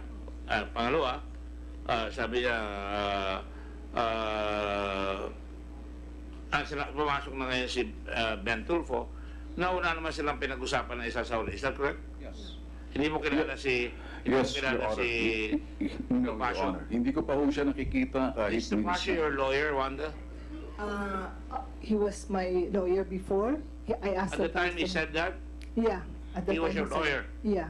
So the statement saying na magsasauli came from you, or came No. from him, or came Came from from them? Attorney Topacio. Came from him. And you did Yes. not tell him, did you tell him not to say that? Did you tell him to say that? Actually, he told me to ask Ben kung pwede ibalik yung pera. So I told Ben because it was advice of my lawyer. And Ben said no. And I was forcing him. I said kung pwede ibalik. And first he said yes, and then later on he changed his mind. So first he said yes, ma'am. So Ben said yes first. Sabi niya, titingnan niya kung saan niya kukunin yung pera. Is that what he said?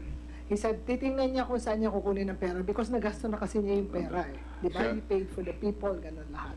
Mr. Chairman, I would have hoped that the story could have ended there because it would have been a good sign of positive, prospective positive action from Well, Mr. Ben hopes- Tulfo. But our hopes, unfortunately, it seems to have Our hopes, changed. as you know, including my hopes, are irrelevant here because what we are here is we're getting the facts. That's the important thing here is get the facts. Yes. That's why Well- we cannot make a priori statements yet because we have not gotten all the facts. That's why I'm clarifying. Sabi mo, tinausap mo si Ben, sabi ni Ben, hindi niya na may sasauli. Is that correct? He said, may hirapan siya because saan siya kukunin niya ang pera. Is that a question na kahit na gusto ko isauli or sasauli ko or what? Did he say, I'm not going to return it? He did not say I'm not going to return it, but he said, He said he was going to return it. he said, where will I get the money? First he told me, where will I get the money? And then he said, oh sige. Parang, he was telling me kung saan kukunin ang pera. So that is his point. Saan ko kukunin yung pera? Saan kukunin ang pera? Dahil Sabi mo, nagasto na. Nagasto na kasi yung pera. Alright. Nabayaran na niya yung mga ano to. What did you say, Ben? I just want to be sure because I'm going to have to make a report. Ako po, salamat Mr. Chairman, nung ako po'y tinanong, buo na sa aking isipan, kasi may counsel po kami, legal po yung aming mga ginawa. Wala ho kaming ginawa na illegal. Ngayon, yung transaction ho namin sa PTV, official ho yun, legal. Back up with the document. Ang pagsasauli po, bilang respeto kay sa ate ko, hindi ko po that time ma-comprehend for something because it will extinguish the legality of our contract between PTV and us. I am not deciding for myself. I'm deciding for my Tagalogin mo yung corporation. extinguish the legality. Ang ibig Ito sabihin ho'y ng extinguish the magpapawalang legality, bisa. excuse me, when you say extinguish the legality, legal ba yung kontrata mo or Opo, illegal? legal po ang aming kontrata. Kaya po, yun ang pinupukpok mo. Okay, kaya po yun po Hindi naman po ako magpagduduldulan ko po kung anong mali, kung sakaling yan. Hoy, sasabihin. Let me ask you a question now. Sige Do you po. think what your sister, did you ever ask your sister, nabigyan mo ako, Secretary of Tourism ka, ibayad mo, kunin mo kami at mag-produce kami. Did you ever ask her that? Wala po kaming ugnayan sa kapatid ko ni hindi po ako lumapit sa kanyang opisina, nakipag-usap sa kanya o sino sa mga tao niya. Wala pong lumapit sa BMUI, representante po namin yung aming sales sa kanyang tanggapan o sa tanggapan po ng DOT. I asked this access, question wala earlier po. upon Channel 4 or via PTV. May lumapit ba sa inyo na ibigay yung kontrata para sa kanila? Kasi nagtataka ako sa inyo batikan kayo dyan nakikita niya na si Tulfo is a talent, is a buyer niyo ng black time. Hindi kayo magtataka, hindi ko maintindihan niya, hindi kayo magtataka. Tapos nagpapalit-palit kayo ng sagot Sabi mo, hindi ka nagtataka. Basta, una sabi mo, binigay sa inyo yung kontrata na naandun na yung pangalan ni Mr. Tulfo. Tapos lumabas yung kontrata, pinakita yung sulat, galing sa inyo, kayo nagsasabi na isama si Mr. Tulfo. Ano ba talaga? Totoo. Talo kayo sa parada dyan, sinasabi ko. Dahil yung papel na binigay nyo, nakasama na si Tulfo. Kaya ang tanong ko, meron ba lumapit sa inyo, nilapitan ba kayo ng sino man na lapitan ba kayo ni Secretary Andalar? Hindi po, Mr. Chair. Nilapitan ba kayo ng Presidente? Hindi po, Mr. Chair. Nilapitan kayo ng any of the Tulfo brothers na bigay yung kontrata sa kanila? Hindi po. Bakit nilagay mo doon sa kontrata, doon sa letter, akin na yung letter, na nakalagay doon, Mr. Tulfo, yung kilo sa pronto, ang ilalagay? Saan galing yan? Mr. Chair, nung pinag-uusapan po namin yung ibibigay na proposal sa DOT, sinama po namin yung programang Kilos Pronto. Sinama po namin yung programang Kilos Pronto. First of all, dahil yung format po niya ay tama po para Okay, in your judgment tama yun, pero dapat judgment na yun, hindi mo judgment yan. Pero ginawa mo yun, na i-offer yung programa ninyo, dahil sabi mo kanina, kailangan gumawa ng pera ang Channel 4, ang PTV4, right? Yes, yeah. Yun ang sinabi mo kanina, di ba? Yes, Mr. Chair. But that was precipitated by a letter from Secretary Andanar saying, let's have a strategic alliance or words to that effect na i-advertise in DOT. Correct? Yes, Mr. Chair. And because of that, you sent a letter now to Secretary Wanda saying, eto.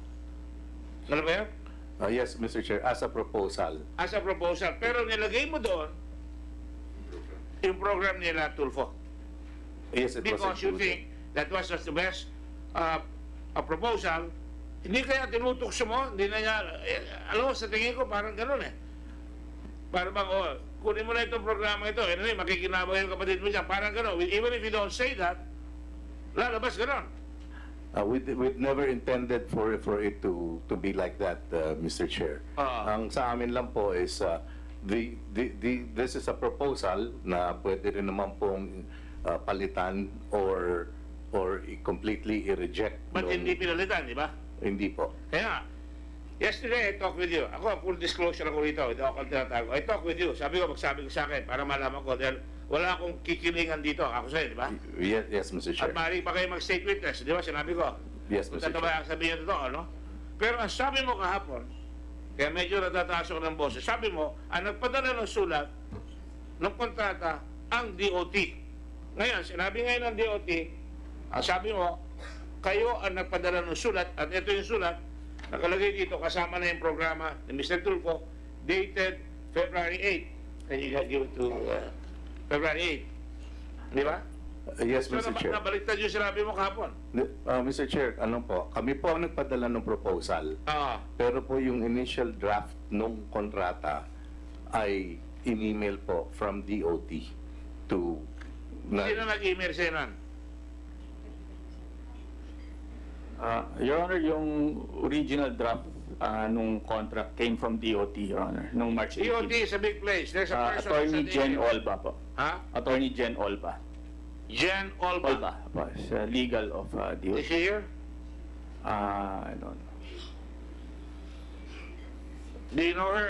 I'm sure you know her. Secretary Wanda. Yes, the legal. Was that upon your instruction na magpadala siya ng... No, Your Honor. Eh, ba't magpapadala si Wanda, si Alba, or whatever is there? Alba ba? Olba, Your Honor. Olba. Ba't siya magpapadala sa inyo? Nag-usap ba kayo? Nagkape ba kayo? O bibigyan kami ng offer sa inyo? Nag-usap ba kayo sa labas? No, Your Honor. After nung signing, nung MOA signing, sinabi ni DOT, the Attorney Gen, na papadala na lang nila yung draft na MOA sa amin. Sinabi nila? Attorney Gen Olba, Your Honor. Kailan yung sinabi yan? Kaya kaya memorandum of yan. Yung una. Yung una, sabi niya. Doon na siya nakita eh. Doon na kayo nakita ni Miss Olba. Nung magpirmahan kayo ng memorandum of agreement, dated, ano area? March? Ha? Your Honor, nung February 14... Pero sulat yung February. Nung February 14, Your Honor, when we submitted the proposal. February 14 kayo nag-submit? Apo, nung proposal. Senator, I give you the copy. I don't have it yet, Mr. February Chair. 6. Ano nakalagay? February 8? February 6 po, Your Honor. February... February 6. Yeah. No, Your Honor, February 14 po ako nagpunta sa DOT to submit the proposal.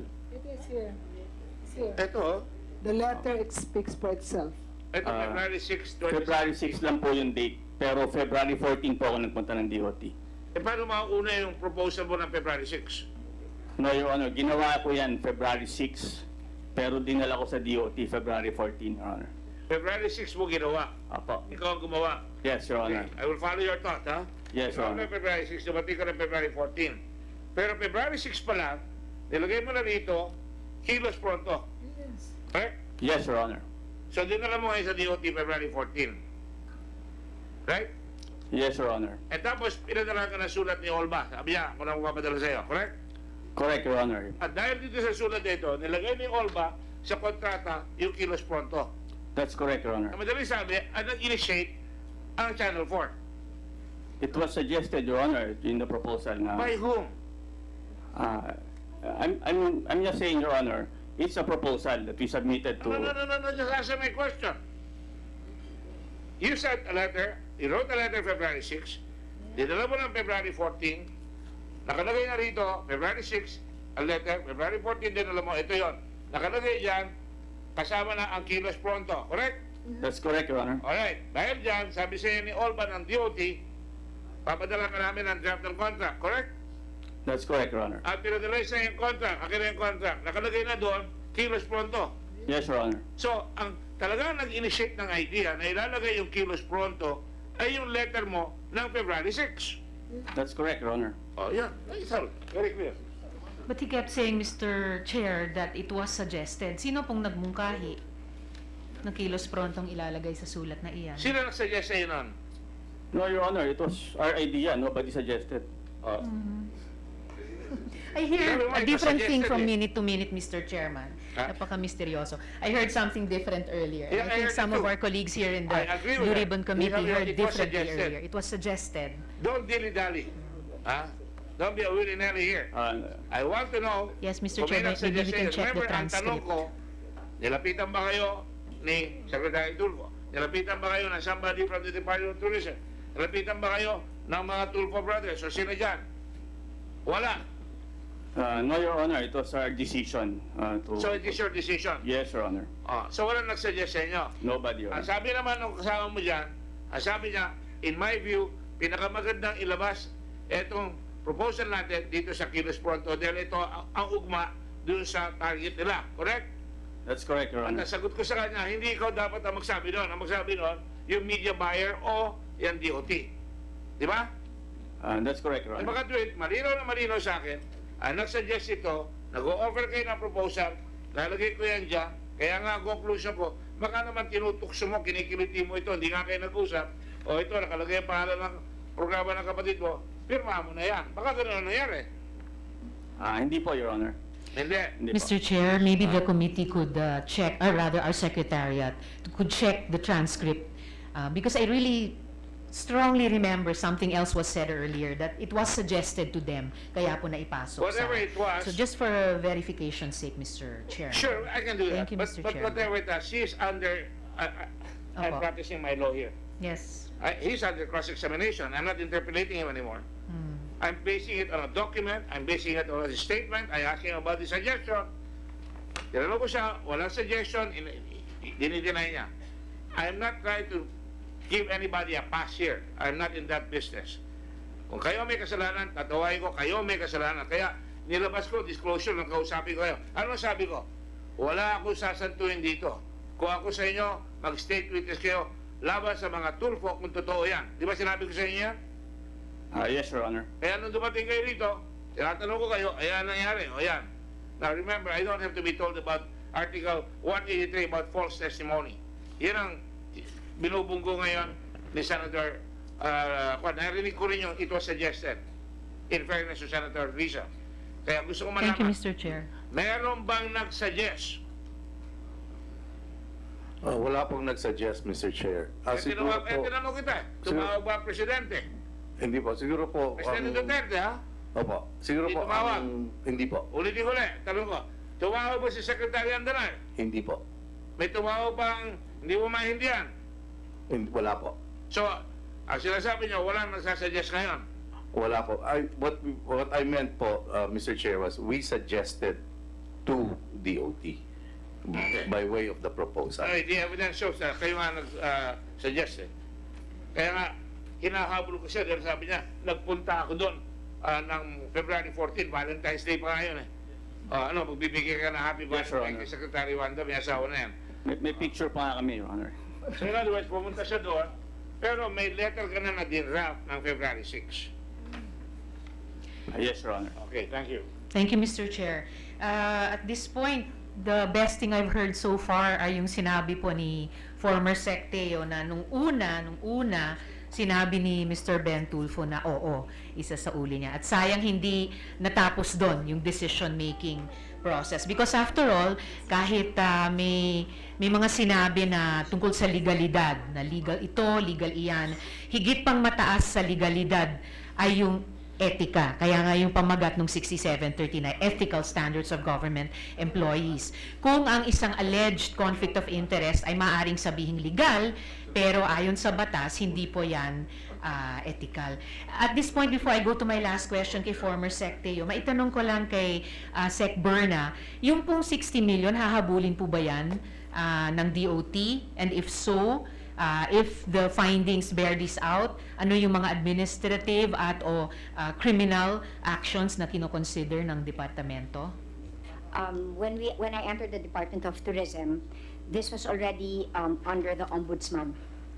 So they were already, I think Ombudsman Morales already had a fact finding. But of course, any time they call us, we will be cooperating with them.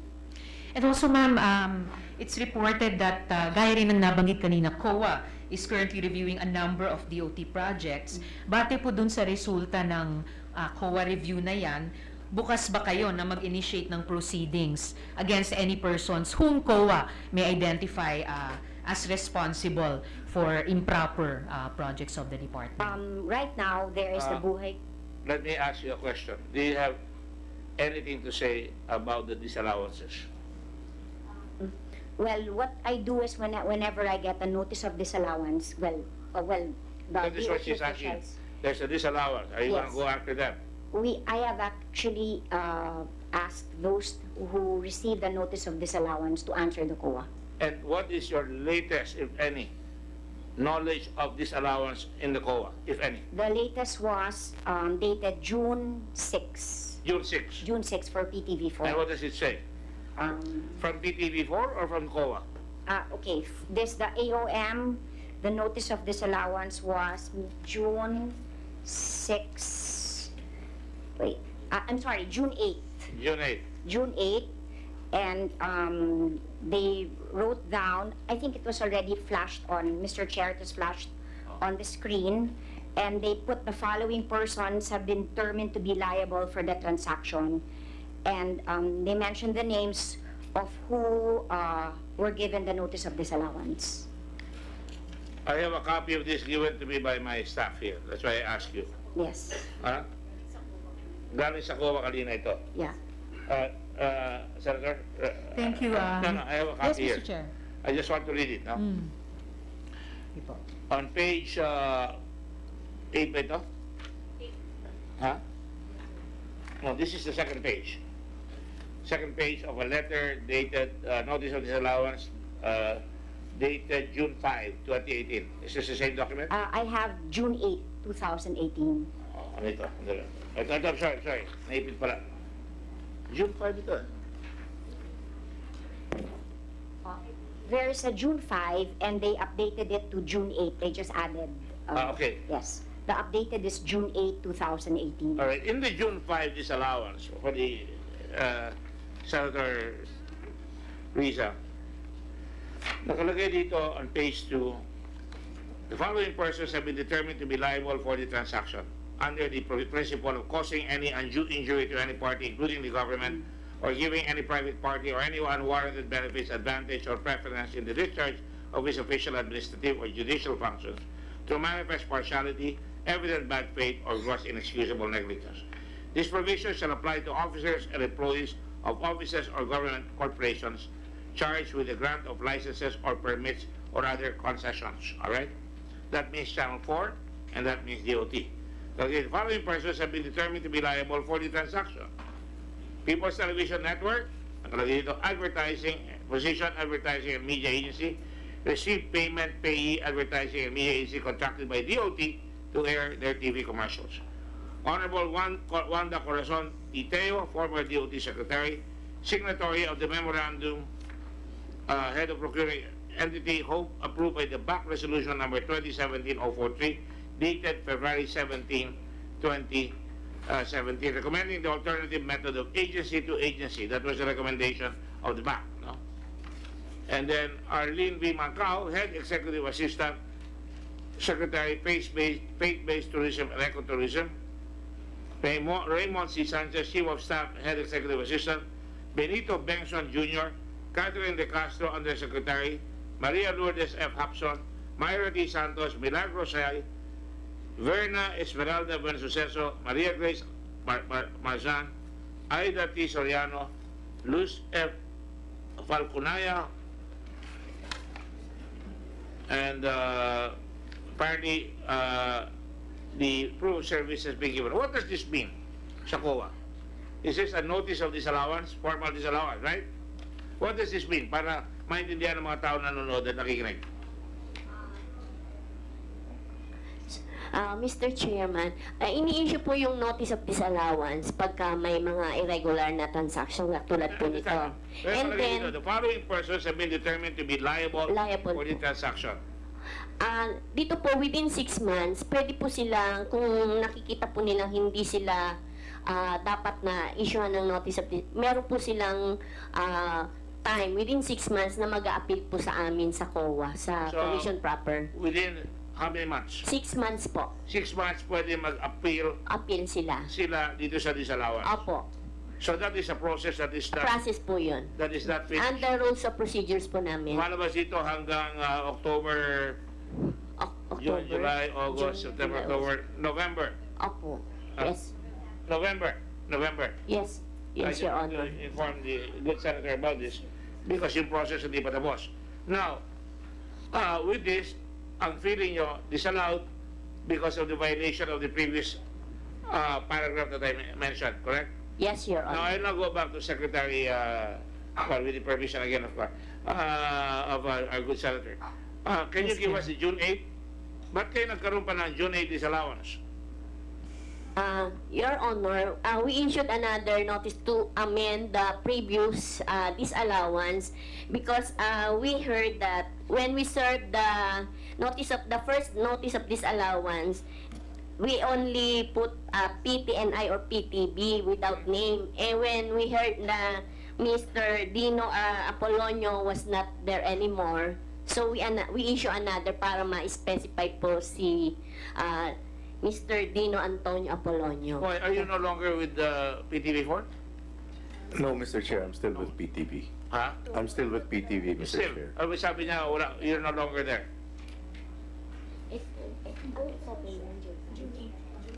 So, pinalitan nyo lang para specify yung pangalan ni Mr. Apolonio, ni Dino Apolonio. So, this is not an indictment. This is a finding na kailangan mag-appeal kayo, kundi balik yung pera. Ano ba yan? Ma'am, pwede po answer dyan. Ma'am, pa-answer ko sa director ko, sir. Bakit nagtaratala kayo? Under the revised rules of procedure ng COA, once the persons liable receive the notice of disallowance, they have 6 months from receipt to file an appeal. First level of appeal po sa cluster director. After the 6-month period, nagiging final na po yung aming notice of disallowance. Ano resulta nun? Magbabalik sila ng pera? Opo. Pero hindi nyo i-demanda. Pwede nyo i-demanda, di ba? Ang sa amin po, ipino-forward namin po sa OSG kung hindi po sila magbayad. So nasa... Wala pa po, kasi wala pa. Hindi sila magbayad, babato sa ombudsman. Opo. Okay. Sa criminal aspect po, tsaka yung sa ano. Kasi ang notice of disallowance po is civil in nature lang po. Civil liability. I understand that. Pinapaliwanag ko lang sa mga tao na nanonood, nakikinig. Opo. Kasi nakalagay dito, liable eh. Opo. No, pag sinabing liable, that means after 6 months at hindi kayo nag-appeal, pwede kayo kasuhan ng criminal liability sa ombudsman. Pwede o hindi. Kung nagbayad kayo, hindi. Pero crime is a crime eh. Hindi Opo, porque nagbayad, it does crime not. yun eh. Opo, it does not, at maski bayaran po nila, it does not extinguish yung criminal liability. Correct. Yun ang sinasabi ko sa'yo. Now, what does the latest one say? Para makompleto yung ma-enhance yung pagtanong. It's with Mr. Ha? At dinagdag lang dito, for the record, and I will make this part of the record, June 8, ang dinagdag lang dito, the name of Dino Apolonio, Dino Antonio Apolonio. Right? Or hindi yung sinama sila Mr. Tulfo? Sir, yung kay Mr. Tulfo, hindi po namin kasi, hindi po, sa government, yung PTV4 may sarili pong auditor. Sila po yung nakakakita ng transaction nun. So sa amin po, on DOT part, yung DOT lang po, ang aming kakontrata po ay PTV4. Meron ba sinabi ang PTV4 auditor? Mr. Chair, so far, natanggap po namin ay notice of suspension. Suspension? Yes, Your Honor.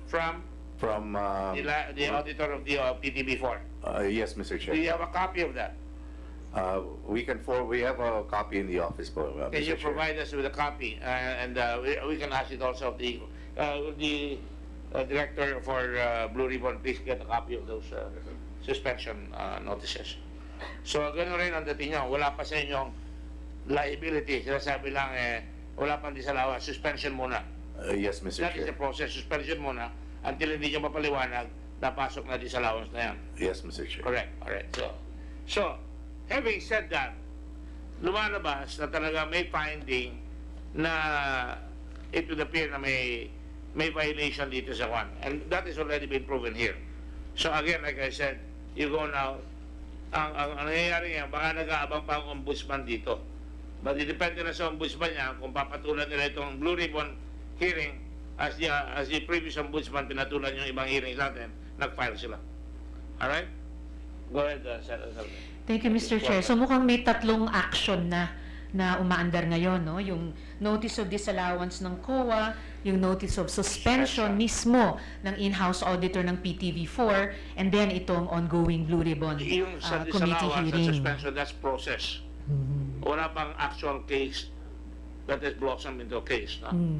In any case, Mr. Chairman, tatlong tanda na umaandar yung mga proseso ng pag-alam kung may nangyari bang hindi lamang legal o illegal, pero ethical at saka unethical. Na yun naman ang pinakabinabantayan ng ating committee. Thank you, Mr. Chair. Matanong pala, siguro kay former Sec-Teo, bakit po PTV, sorry ma'am, sa taga-PTV na lang po, bakit po PTV ang nagbabayad sa Kilos Pronto? Black timer naman ang Kilos Pronto. Mr. Chair, Your Honor, nagbabayad po ang PTV doon sa Kilos Pronto dahil po since sila po ay isang black timer na nabayaran na po nila yung oras, yung block na yon. Now, in order po sa amin na makapaglagay nung spots nung DOT doon sa programang yon at makapagpalabas po nung mga segments for DOT, parang kailangan pong since oras na po yun nung Kilos Pronto, kailangan po nila na parang singilin po kami. Parang we're trying to buy back yung time po. Parang, well, I'll leave it at that for now, Mr. Chairman, pero parang medyo convoluted yung sagot. Dati rin po ako nagtrabaho sa media bilang isang talent at alam ko po parang mas simple at iba ang patakbo ng isang block timer kaysa sa sagot na ibinigay po sa aking tanong. So nananatili pa rin yung tanong na bakit ang isang block timer ay babayaran ng stasyon na nagkikerry sa kanya. Mr. Chair, balikan ko na lang isa pang tanong kay Sec-Teo, then ilan pang mga tanong kay Sec Berna. So kay former Sec-Teo, sabi niyo po sa opening statement niyo na nagpursigi kayo sa DOT dahil bumaba ang tourism revenues nung martial law sa Mindanao at saka noong drug war. Ibig po bang sabihin, kinukumpirma ninyo na bumaba ang tourism arrivals dahil sa martial law at dahil sa war on drugs? Marami pong cancellations. Medyo natakot po kasi sila pumunta sa Pilipinas because of yung mga effects. Actually, yung travel advisory was the one, yung biggest effect was the travel advisories. Ang dami pong mga travel advisories sa mga lugar na marami tayong turista pupunta. Kung ganun, ma'am, gaano po kalaki yung binaba ng tourism arrivals mula po nung nagsimula yung martial law sa Mindanao at habang kasalukuyang umaandar pa rin yung war on Hindi ho drugs? po bumaba because I was relentless. I went out of the country and I talked to the ministers. Kinausap ko po yung mga tour operators, assuring them that it's safe in the Philippines.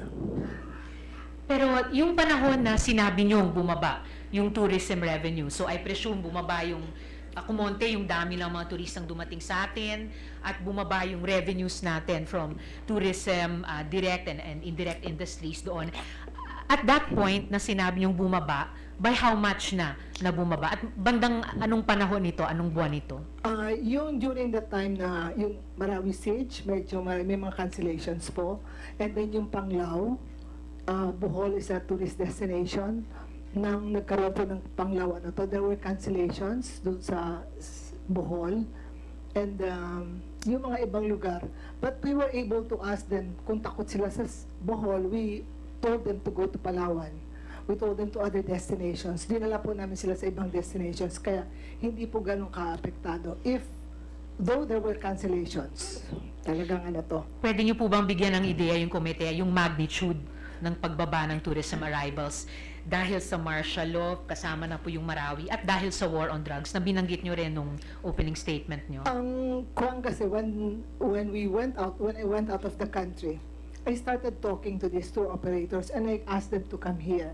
So nung nakita naman nila na it's safe, doon po sila na medyo bumalik uli yung doon bumaba, bumalik lang din uli yung mga yung nag-cancel, they went back again knowing that it was safe in the Philippines. Pero ma'am, meron po ba kayong may bibigay na bilang na sinubukan yung punuin by going out and explaining? Hindi ko. Kasi I'm just going back to your opening statement po, ma'am, no? Yes. Sabi niyo po, Yes. dahil sa war on drugs at sa martial law sa Mindanao ay bumaba ang tourism arrivals at yung revenues na nakukuha natin sa turista. What are the numbers po to these? Hindi ako sure sa figures, but they went to other destinations. Yung, let's say, instead of going to Mindanao, they went to Baguio, they went to other places.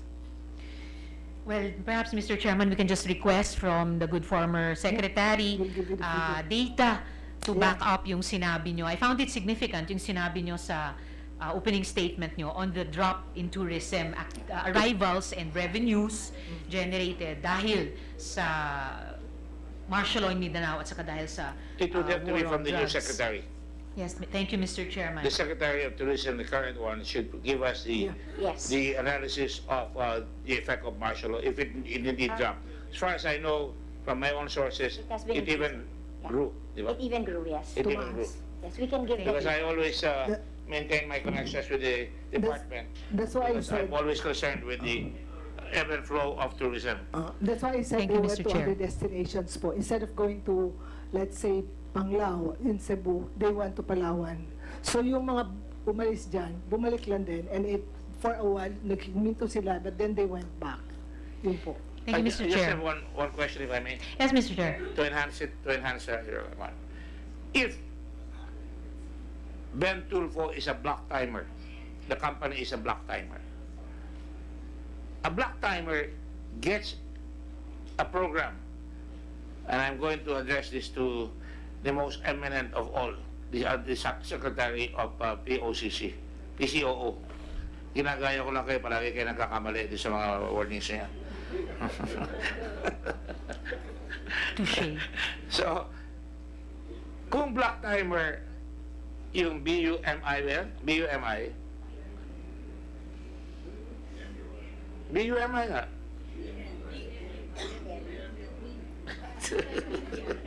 Ang dami kasi ko dito. Or whatever it is. Kung black timer sila, di ba ang black timer, sila ang kukuha ng advertising. Is that correct? Tama po. Bibili ako ng time, Channel 4, black timer yan, bahala ako sa buhay ko makakuha ng advertising. Tama po, Mr. Chair. Parang baliktad dito. Kaya nga po. Ang kumukuha ng oras para sa black timer ay yung mga PTV4. Ba't ganon? Ang pagkakaintindi ko po, Mr. Chair, sa paliwanag po ng PTV ay nabili ng BMUI yung alas 5 ng hapon hanggang alas 6 ng gabi. And in the course of their selling or giving a proposal to DOT, sinama po nila Yung yung, ba yung news? yung news magazine. Yung ba yung news report? Ito po yung bago po mag newscast po ang PT. So, pre-program. Yes, Mr. Chair. Ang pre-program. Nabili nila yun. Kaya, ano ugnayan nun? Ano kaugnayan nun? Ano ibig sabihin nun? Mr. Chair, nung kino-conceptualize po namin kung ano po ang pwede na po namin na may offer sa kliyente. So nandun na nga po yung magpapalabas ng spot sa aming mga newscasts, public affairs shows. At para po ma-promote din yung produce po namin na iTravel is we'll try and get parang a segment within another show to promote it. Kaya po may segment doon sa Kilos Pronto and also spots. Right? Out of duty to my oath of office, I have to ask this question. I've been trying to hold off on it. Ang kinita ng Tulfo Company is 75 million. Ang kinita nyo, 20. Di ba dapat, kahit na may black timer na Tulfo, di ba dapat kayo ang kumuha ng programang gano'n para kumita? Sabi nyo, kikita yung Channel 4. 20 million lang ang kinita nyo doon sa news kung humanap kayo ng ibang paraan para kumita yung Channel 4, may bibigay niyo yung kontrata ng 75 million o 100 million sa ibang tao o sa inyo mismo. Tama? Does that make sense? Is that logical? Yes, Mr. Senator, is that logical? Yes, Mr. Chair. Di ba? Naisip ko, magagawa rin pala naman ninyo na magbenta ng 75 na 100 million. Bakit pa ibibigay kay Mr. Tulfo? Ba't hindi nyo na lang ginawa? Kayo mismo. Kayo ang nagpapatakbo ng Channel 4. Mr. Chair, dahil po kasi sa aming palagay, sila Mr. Tulfo, the name Tulfo is a household name. Kumbaga po, when it comes to public service at sa mga TV magazine type shows. At we were just trying to take advantage po nung kanilang popularity. At yung strategy naman po na naisip ng PTV to try and promote iTravel within the Kilos Pronto show actually worked because the number shows it at may kopya rin po kami nandito. Na naging successful po yung iTravel show because tumaas ang rating. Yes, Mr. Chair. Ano rating na tiras? 0.01. Sir, Nalala namin yung rating kagabi sir, ito po yung nakuha namin sa Kantar Media ito po yung third quarter of 2017. Ako rin, hindi ko makuha yun sa Nielsen Kinuha mo sa Kantar Media, kami kinuha namin sa isang advertising agency. Yes, Mr. Chair. Pero iba ang resulta kasi siguro po, depende po doon po sa rating company. I will grant you that the Tulfos are known for strong exposés, talagang in-your-face exposés, walang kinakatakutan, alam kong pulis, nangapi. I will grant you that. Because I know, from my own personal experience, nakita ko yan. No? From the brother Ben, from Mon, all the way down to, sino ba pinakabunso? Si Ben ba o si Rafi? Si Irwin ang pinakabunso? Hindi ako maniniwala dyan. Anyway, the point is, kung yun ang kanila, bakit doon mag-a-advertise ang tourism? Ina-advertise nyo ba, walang makakalusot dito dahil ang talagang nagbo-broadcast dito ay tough on crime, you're safe here, ba yun? Mr. Chair, yung programa po kasi nila offers the flexibility. It's not only because of yung anti-crime component, pero nakita po namin na meron din po silang parang TV magazine type of component. So doon po namin ipinasok, and we figured na yung mga manonood po nila is talagang general po in nature, iba-iba pong demographics. Okay, that's the gusto na is disputando. Each one to his own choice or taste. Right? I mean, it's judgment call. Yes, parang business decision. Let me ask one Mon here, just Ben here para lang maalis itong mga tanong na ito na alingaw-ngaw, no? If I may. Marami tumatawag dito ngayon sa akin, no? Para rin nagpo-programa tayo ngayon. Sila sabi, and I already asked you this actually, Mr. Tulfo, Ben, do you know, Benjamin ka, no? Benjamin? Bienvenido. Bienvenido. Layo, Ben. Welcome. Dapat bien. No? Bien. So, it's a good name. Good arrival. Anyway, to make a long story short, alam mo naman daw siguro na yung conflict of interest. Yes, Your Honor. You understand that? Yes, Your Honor. And yet, you still went ahead and got an opportunity from PTV na black timer ka na mukhang in-offer sa'yo from what we've seen here that is still up in the air na may conflict of interest. Although of course sinasabi mo hindi naman ikaw nakipag-deal sa DOT, di ba? Yes, Your Honor. Ang nakipag-deal sa iyo ang PTV. Yes, Your Honor. Some will say that that is a blind. In other words, ito ang kapatid mo, ito ang PTV, ito ang DOT. So nag-deal kayo para hindi ka makikipag-deal at hindi ka makover ng conflict of interest sa DOT, sa kapatid mo. Do you understand? Your Honor, if I may have to clarify, kung papayagan No, niyo that's po why I'm asking you. Para kasi ma-clarify. po ganito Kami po may sariling demographics. Kami po mga Tulfo Brothers, pag pinagsama-sama niyo po, ay sobra sa 7 million followers. Sa social media pa lang. Mawalang galang lang po, baka ang dating masyadong malakas ang dating. You thrive in controversy. Yes, now, You thrive in confrontation. No, that is not true, Your Honor. Kasi kami, Your Honor, yung followers namin are not basically doon lang sa pag-investigative, public service, features, holes. Marami po kami nagagawa sa BMUI. Right. Nagkaroon lang po ng sinasabing image na ako si Bitag, ako yung tough guy. Pero on the other side of that, being an executive, the concepts and ideas of every program, may mga kasama po kaming corporate planners to touch the demographics, and we know how to play the demographics. Now, we talk about millennials, Generation X, and the boomers, which is not included anymore. So, saan hong strength namin?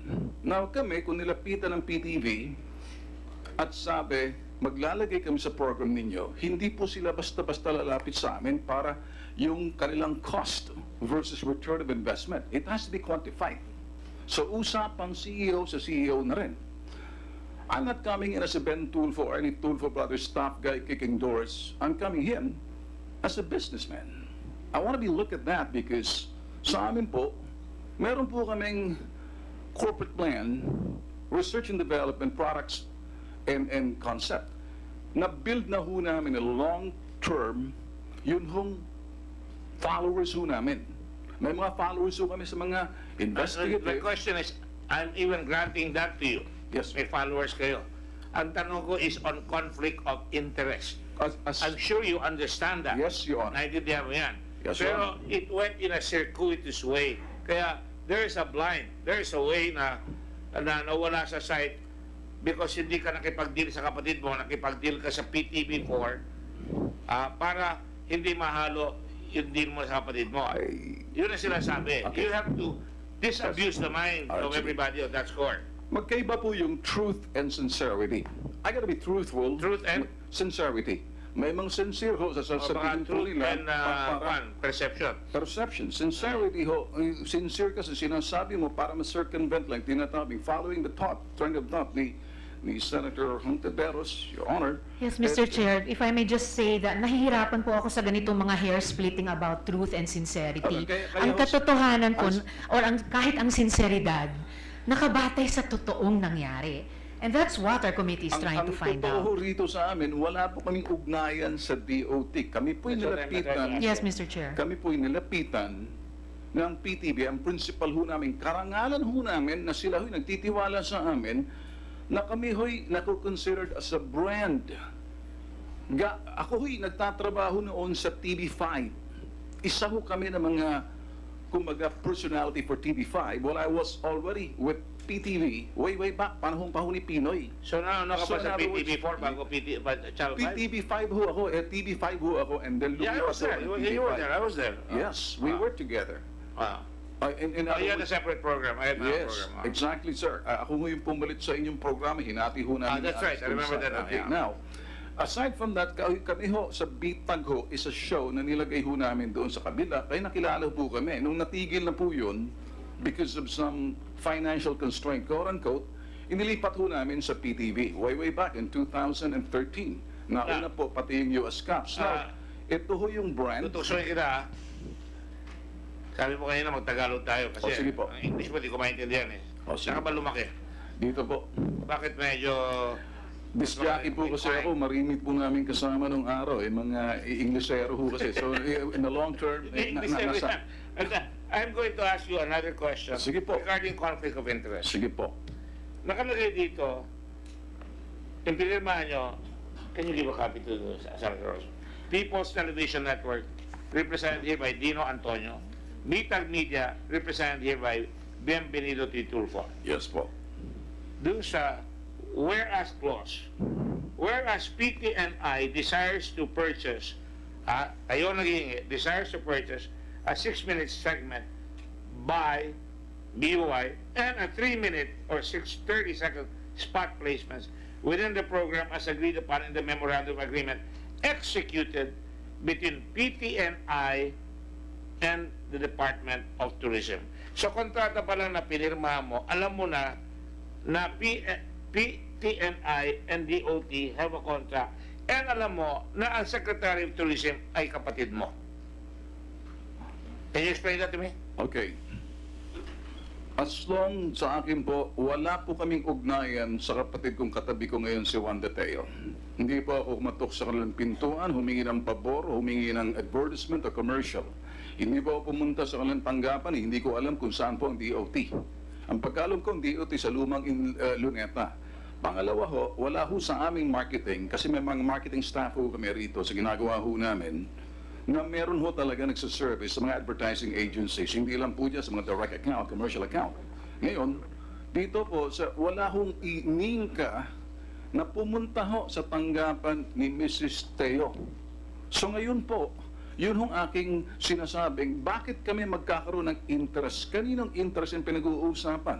Yung gusto ho namin makatulong para sa bayan, na gamit ang PTV4, na ang PTV4 you're trying to tell us that this is purely a business transaction between the persons who offered you the contract, right? Exactly. But it cannot be divorced that you know that your sister is DOT secretary.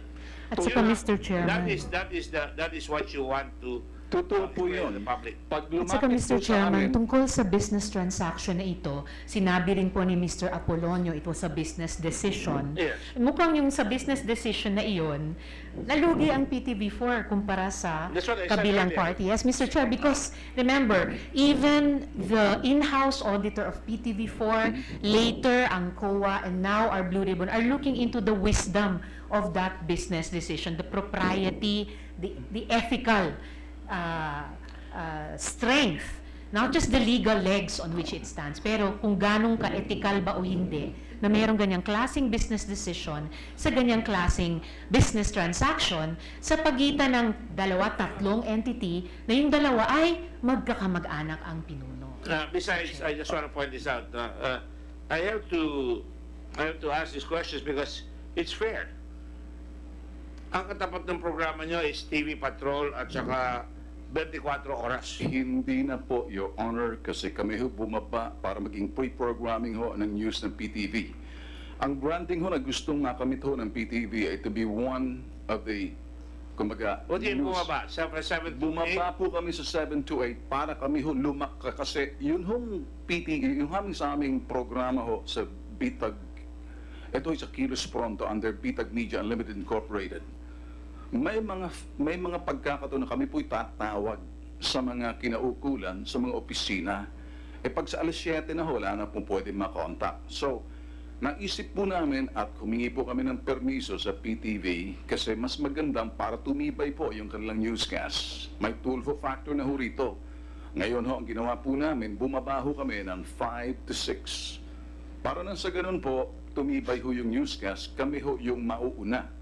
Sabi nga ho, kami ho alam po namin din na nagkaroon ho ng ratings doon. Ang tanong, ako ho'y napapagabag ho doon sa laging pinipoint out conflict of interest dahil kapatid ko si Wanda. So you have to. Even you would admit that, right? Yeah, no. If you were here in my place, or in the place of the senator, or the place of the public, ang iisipin nila, kapatid mo, hindi mo maiwala yan. Hindi po.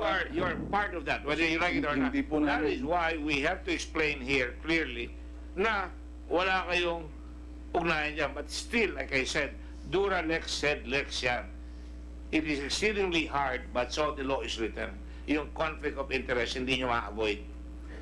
Hindi ma-avoid yun. So, you have to prepare for that when you go up to another case later on. Go ahead. Thank you, Mr. Chair. Huling tanong na lang po ako kay Sec Berna. Naalala ko po kasi nung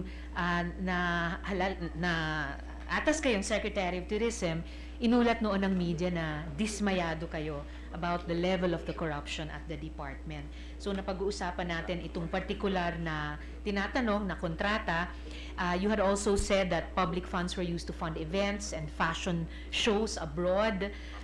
Inulat din po na yung mga duty-free shops ay di umano ni-raid to the tune of 2.52 million pesos worth of items mula sa duty-free stores na binili gamit yung DOT shares sa duty-free annual net profit. So, at yung iba pang mga issue na hinanay kanina ni na chairman at yung mga iba pang kasamang senador. So, looking forward, no? What safeguards would you be putting in place to avoid a repeat of this debacle?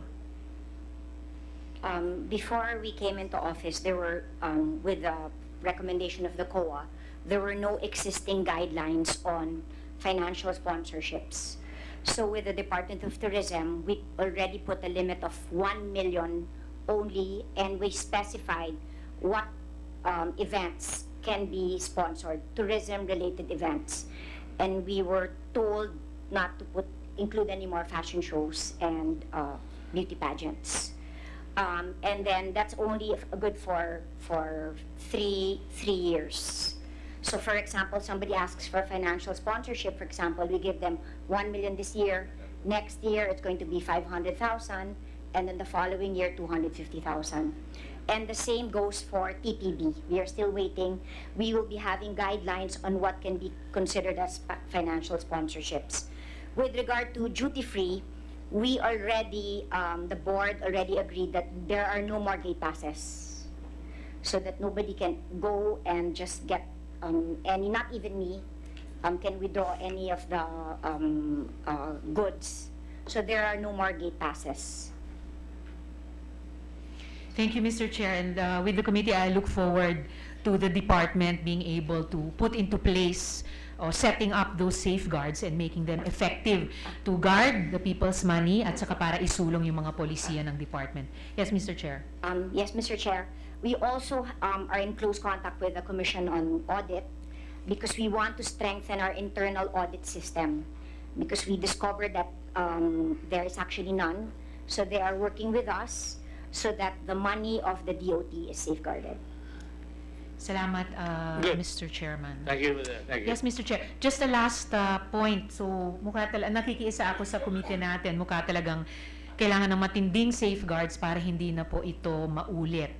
tahasang sinasabi ng mga resource persons natin, ang mga Tulfo, na hindi nila isosoli ang 60 million pesos. Unfortunately, tama po Sir Ben at Sir Erwin. That is really regrettable. At ang kawawa po, Mr. Chairman, ay ang kaban ng bayan.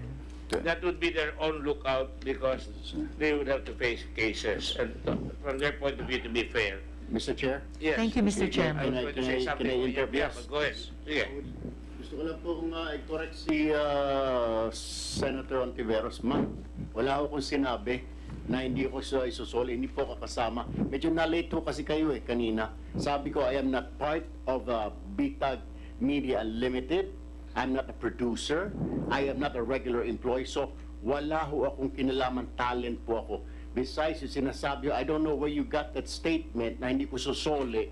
Hindi nga po ako naging part, ma'am How could that be? Isa pa po, ma'am, medyo mali ho. Kaya kinokorek ho kayo, ma'am, with all due respect. Hindi ko sinabi na walang isusoli. Hindi po. Dahil wala po ako alam dyan.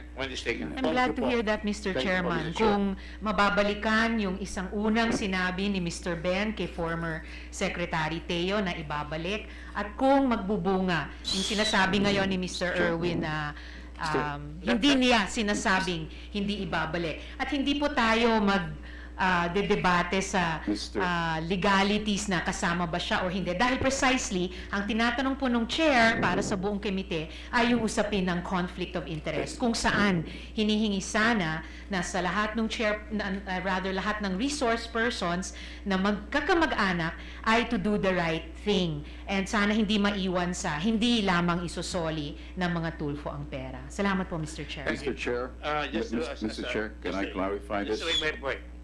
That will be the defense on the part of the Tulfos. Yes. We are here to find out, as you say, that we don't repeat a situation where conflict of interest is lightly regarded. Again, whether we like it or not, from what I'm hearing here, mukhang ang dapat reforma yung Channel 4 lalo, no? Dahil bakit sila naglalako doon sa black timer? No? At dapat malinaw na ang Department of Tourism rin dapat mag-ingat dyan sa pag-advertise, lalo na kung may kamag-anak, because whether you like it or not, kamag-anak. That's where Irwin is having a problem also. He's a talent. He's not part of the business. He's a talent, but he has to explain because kamag-anak niya and the perception will still be meron siya. Pero in fairness, it was the lawyer who said magsasuli, and unfortunately he's not here.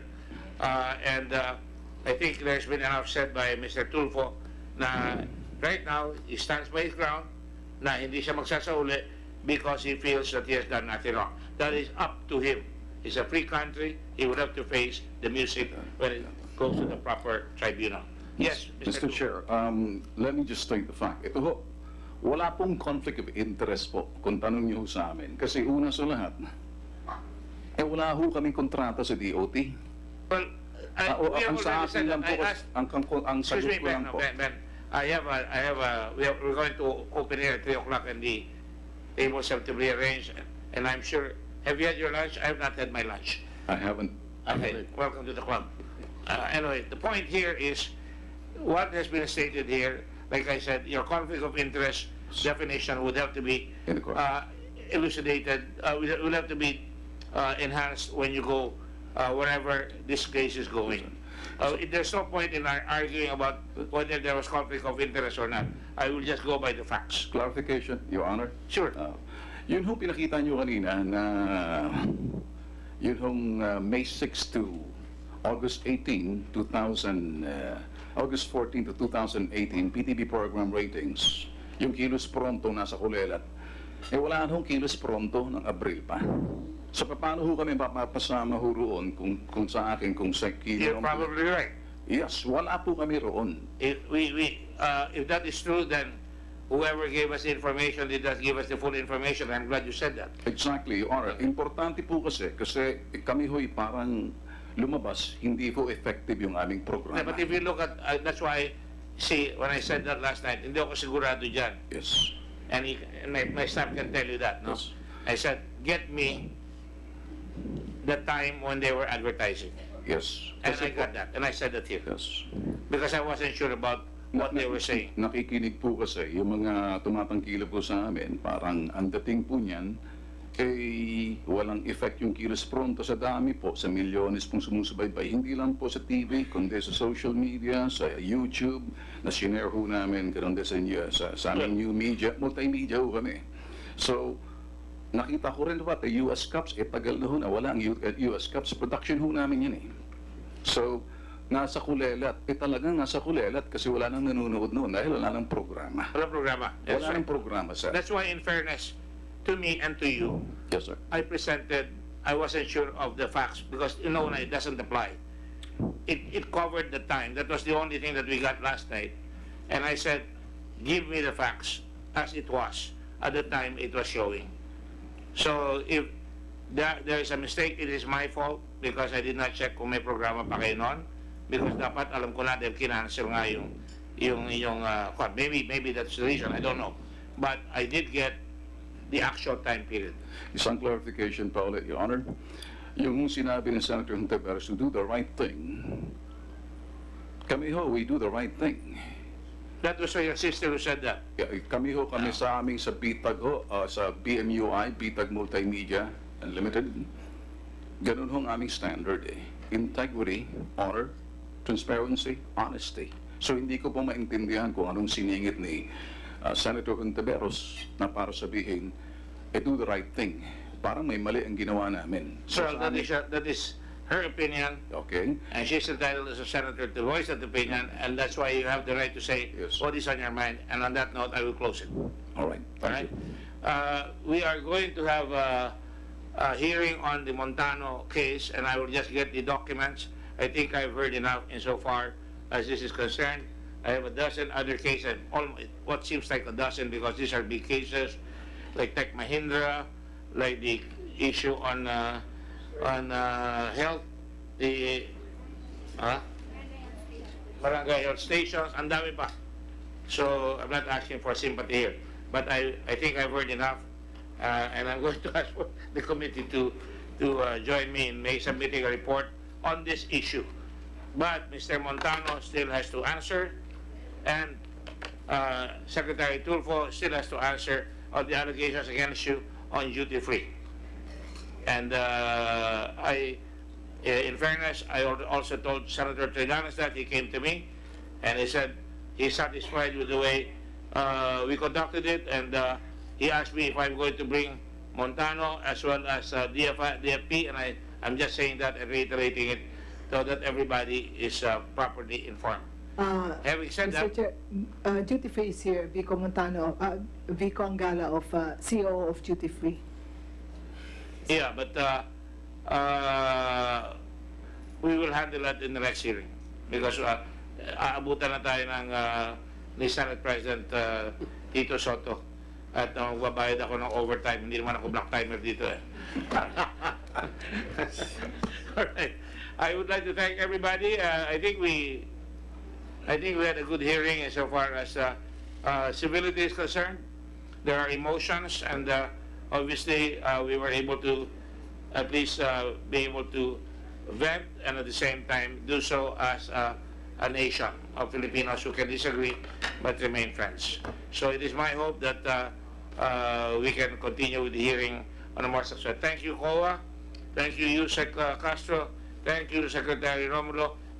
Please learn because ang tinalakay ko dito, hindi lang ito ngunit yung More Fun in the Philippines, yung Polska, yung WOW, yung lahat yan. Yung mga tama, may mga lamat lahat yan.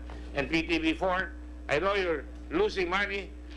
Take heed at the fact that you have to make TV4 rise. It has never arisen. That is a challenge for the Secretary. So I thank you all, and on this note, we thank you all very much. If I miss anybody, I thank the staff for again staying late last night, and thank all those who sent in their questions. Believe me, there are people sending me questions as if we were still on radio, TV. Thank you all very much, and God bless you, and God bless the Republic of the Philippines. This session is adjourned for the moment, suspended, so that I can call another hearing straight all. So thank you all very much. The witnesses are now excused. Thank you.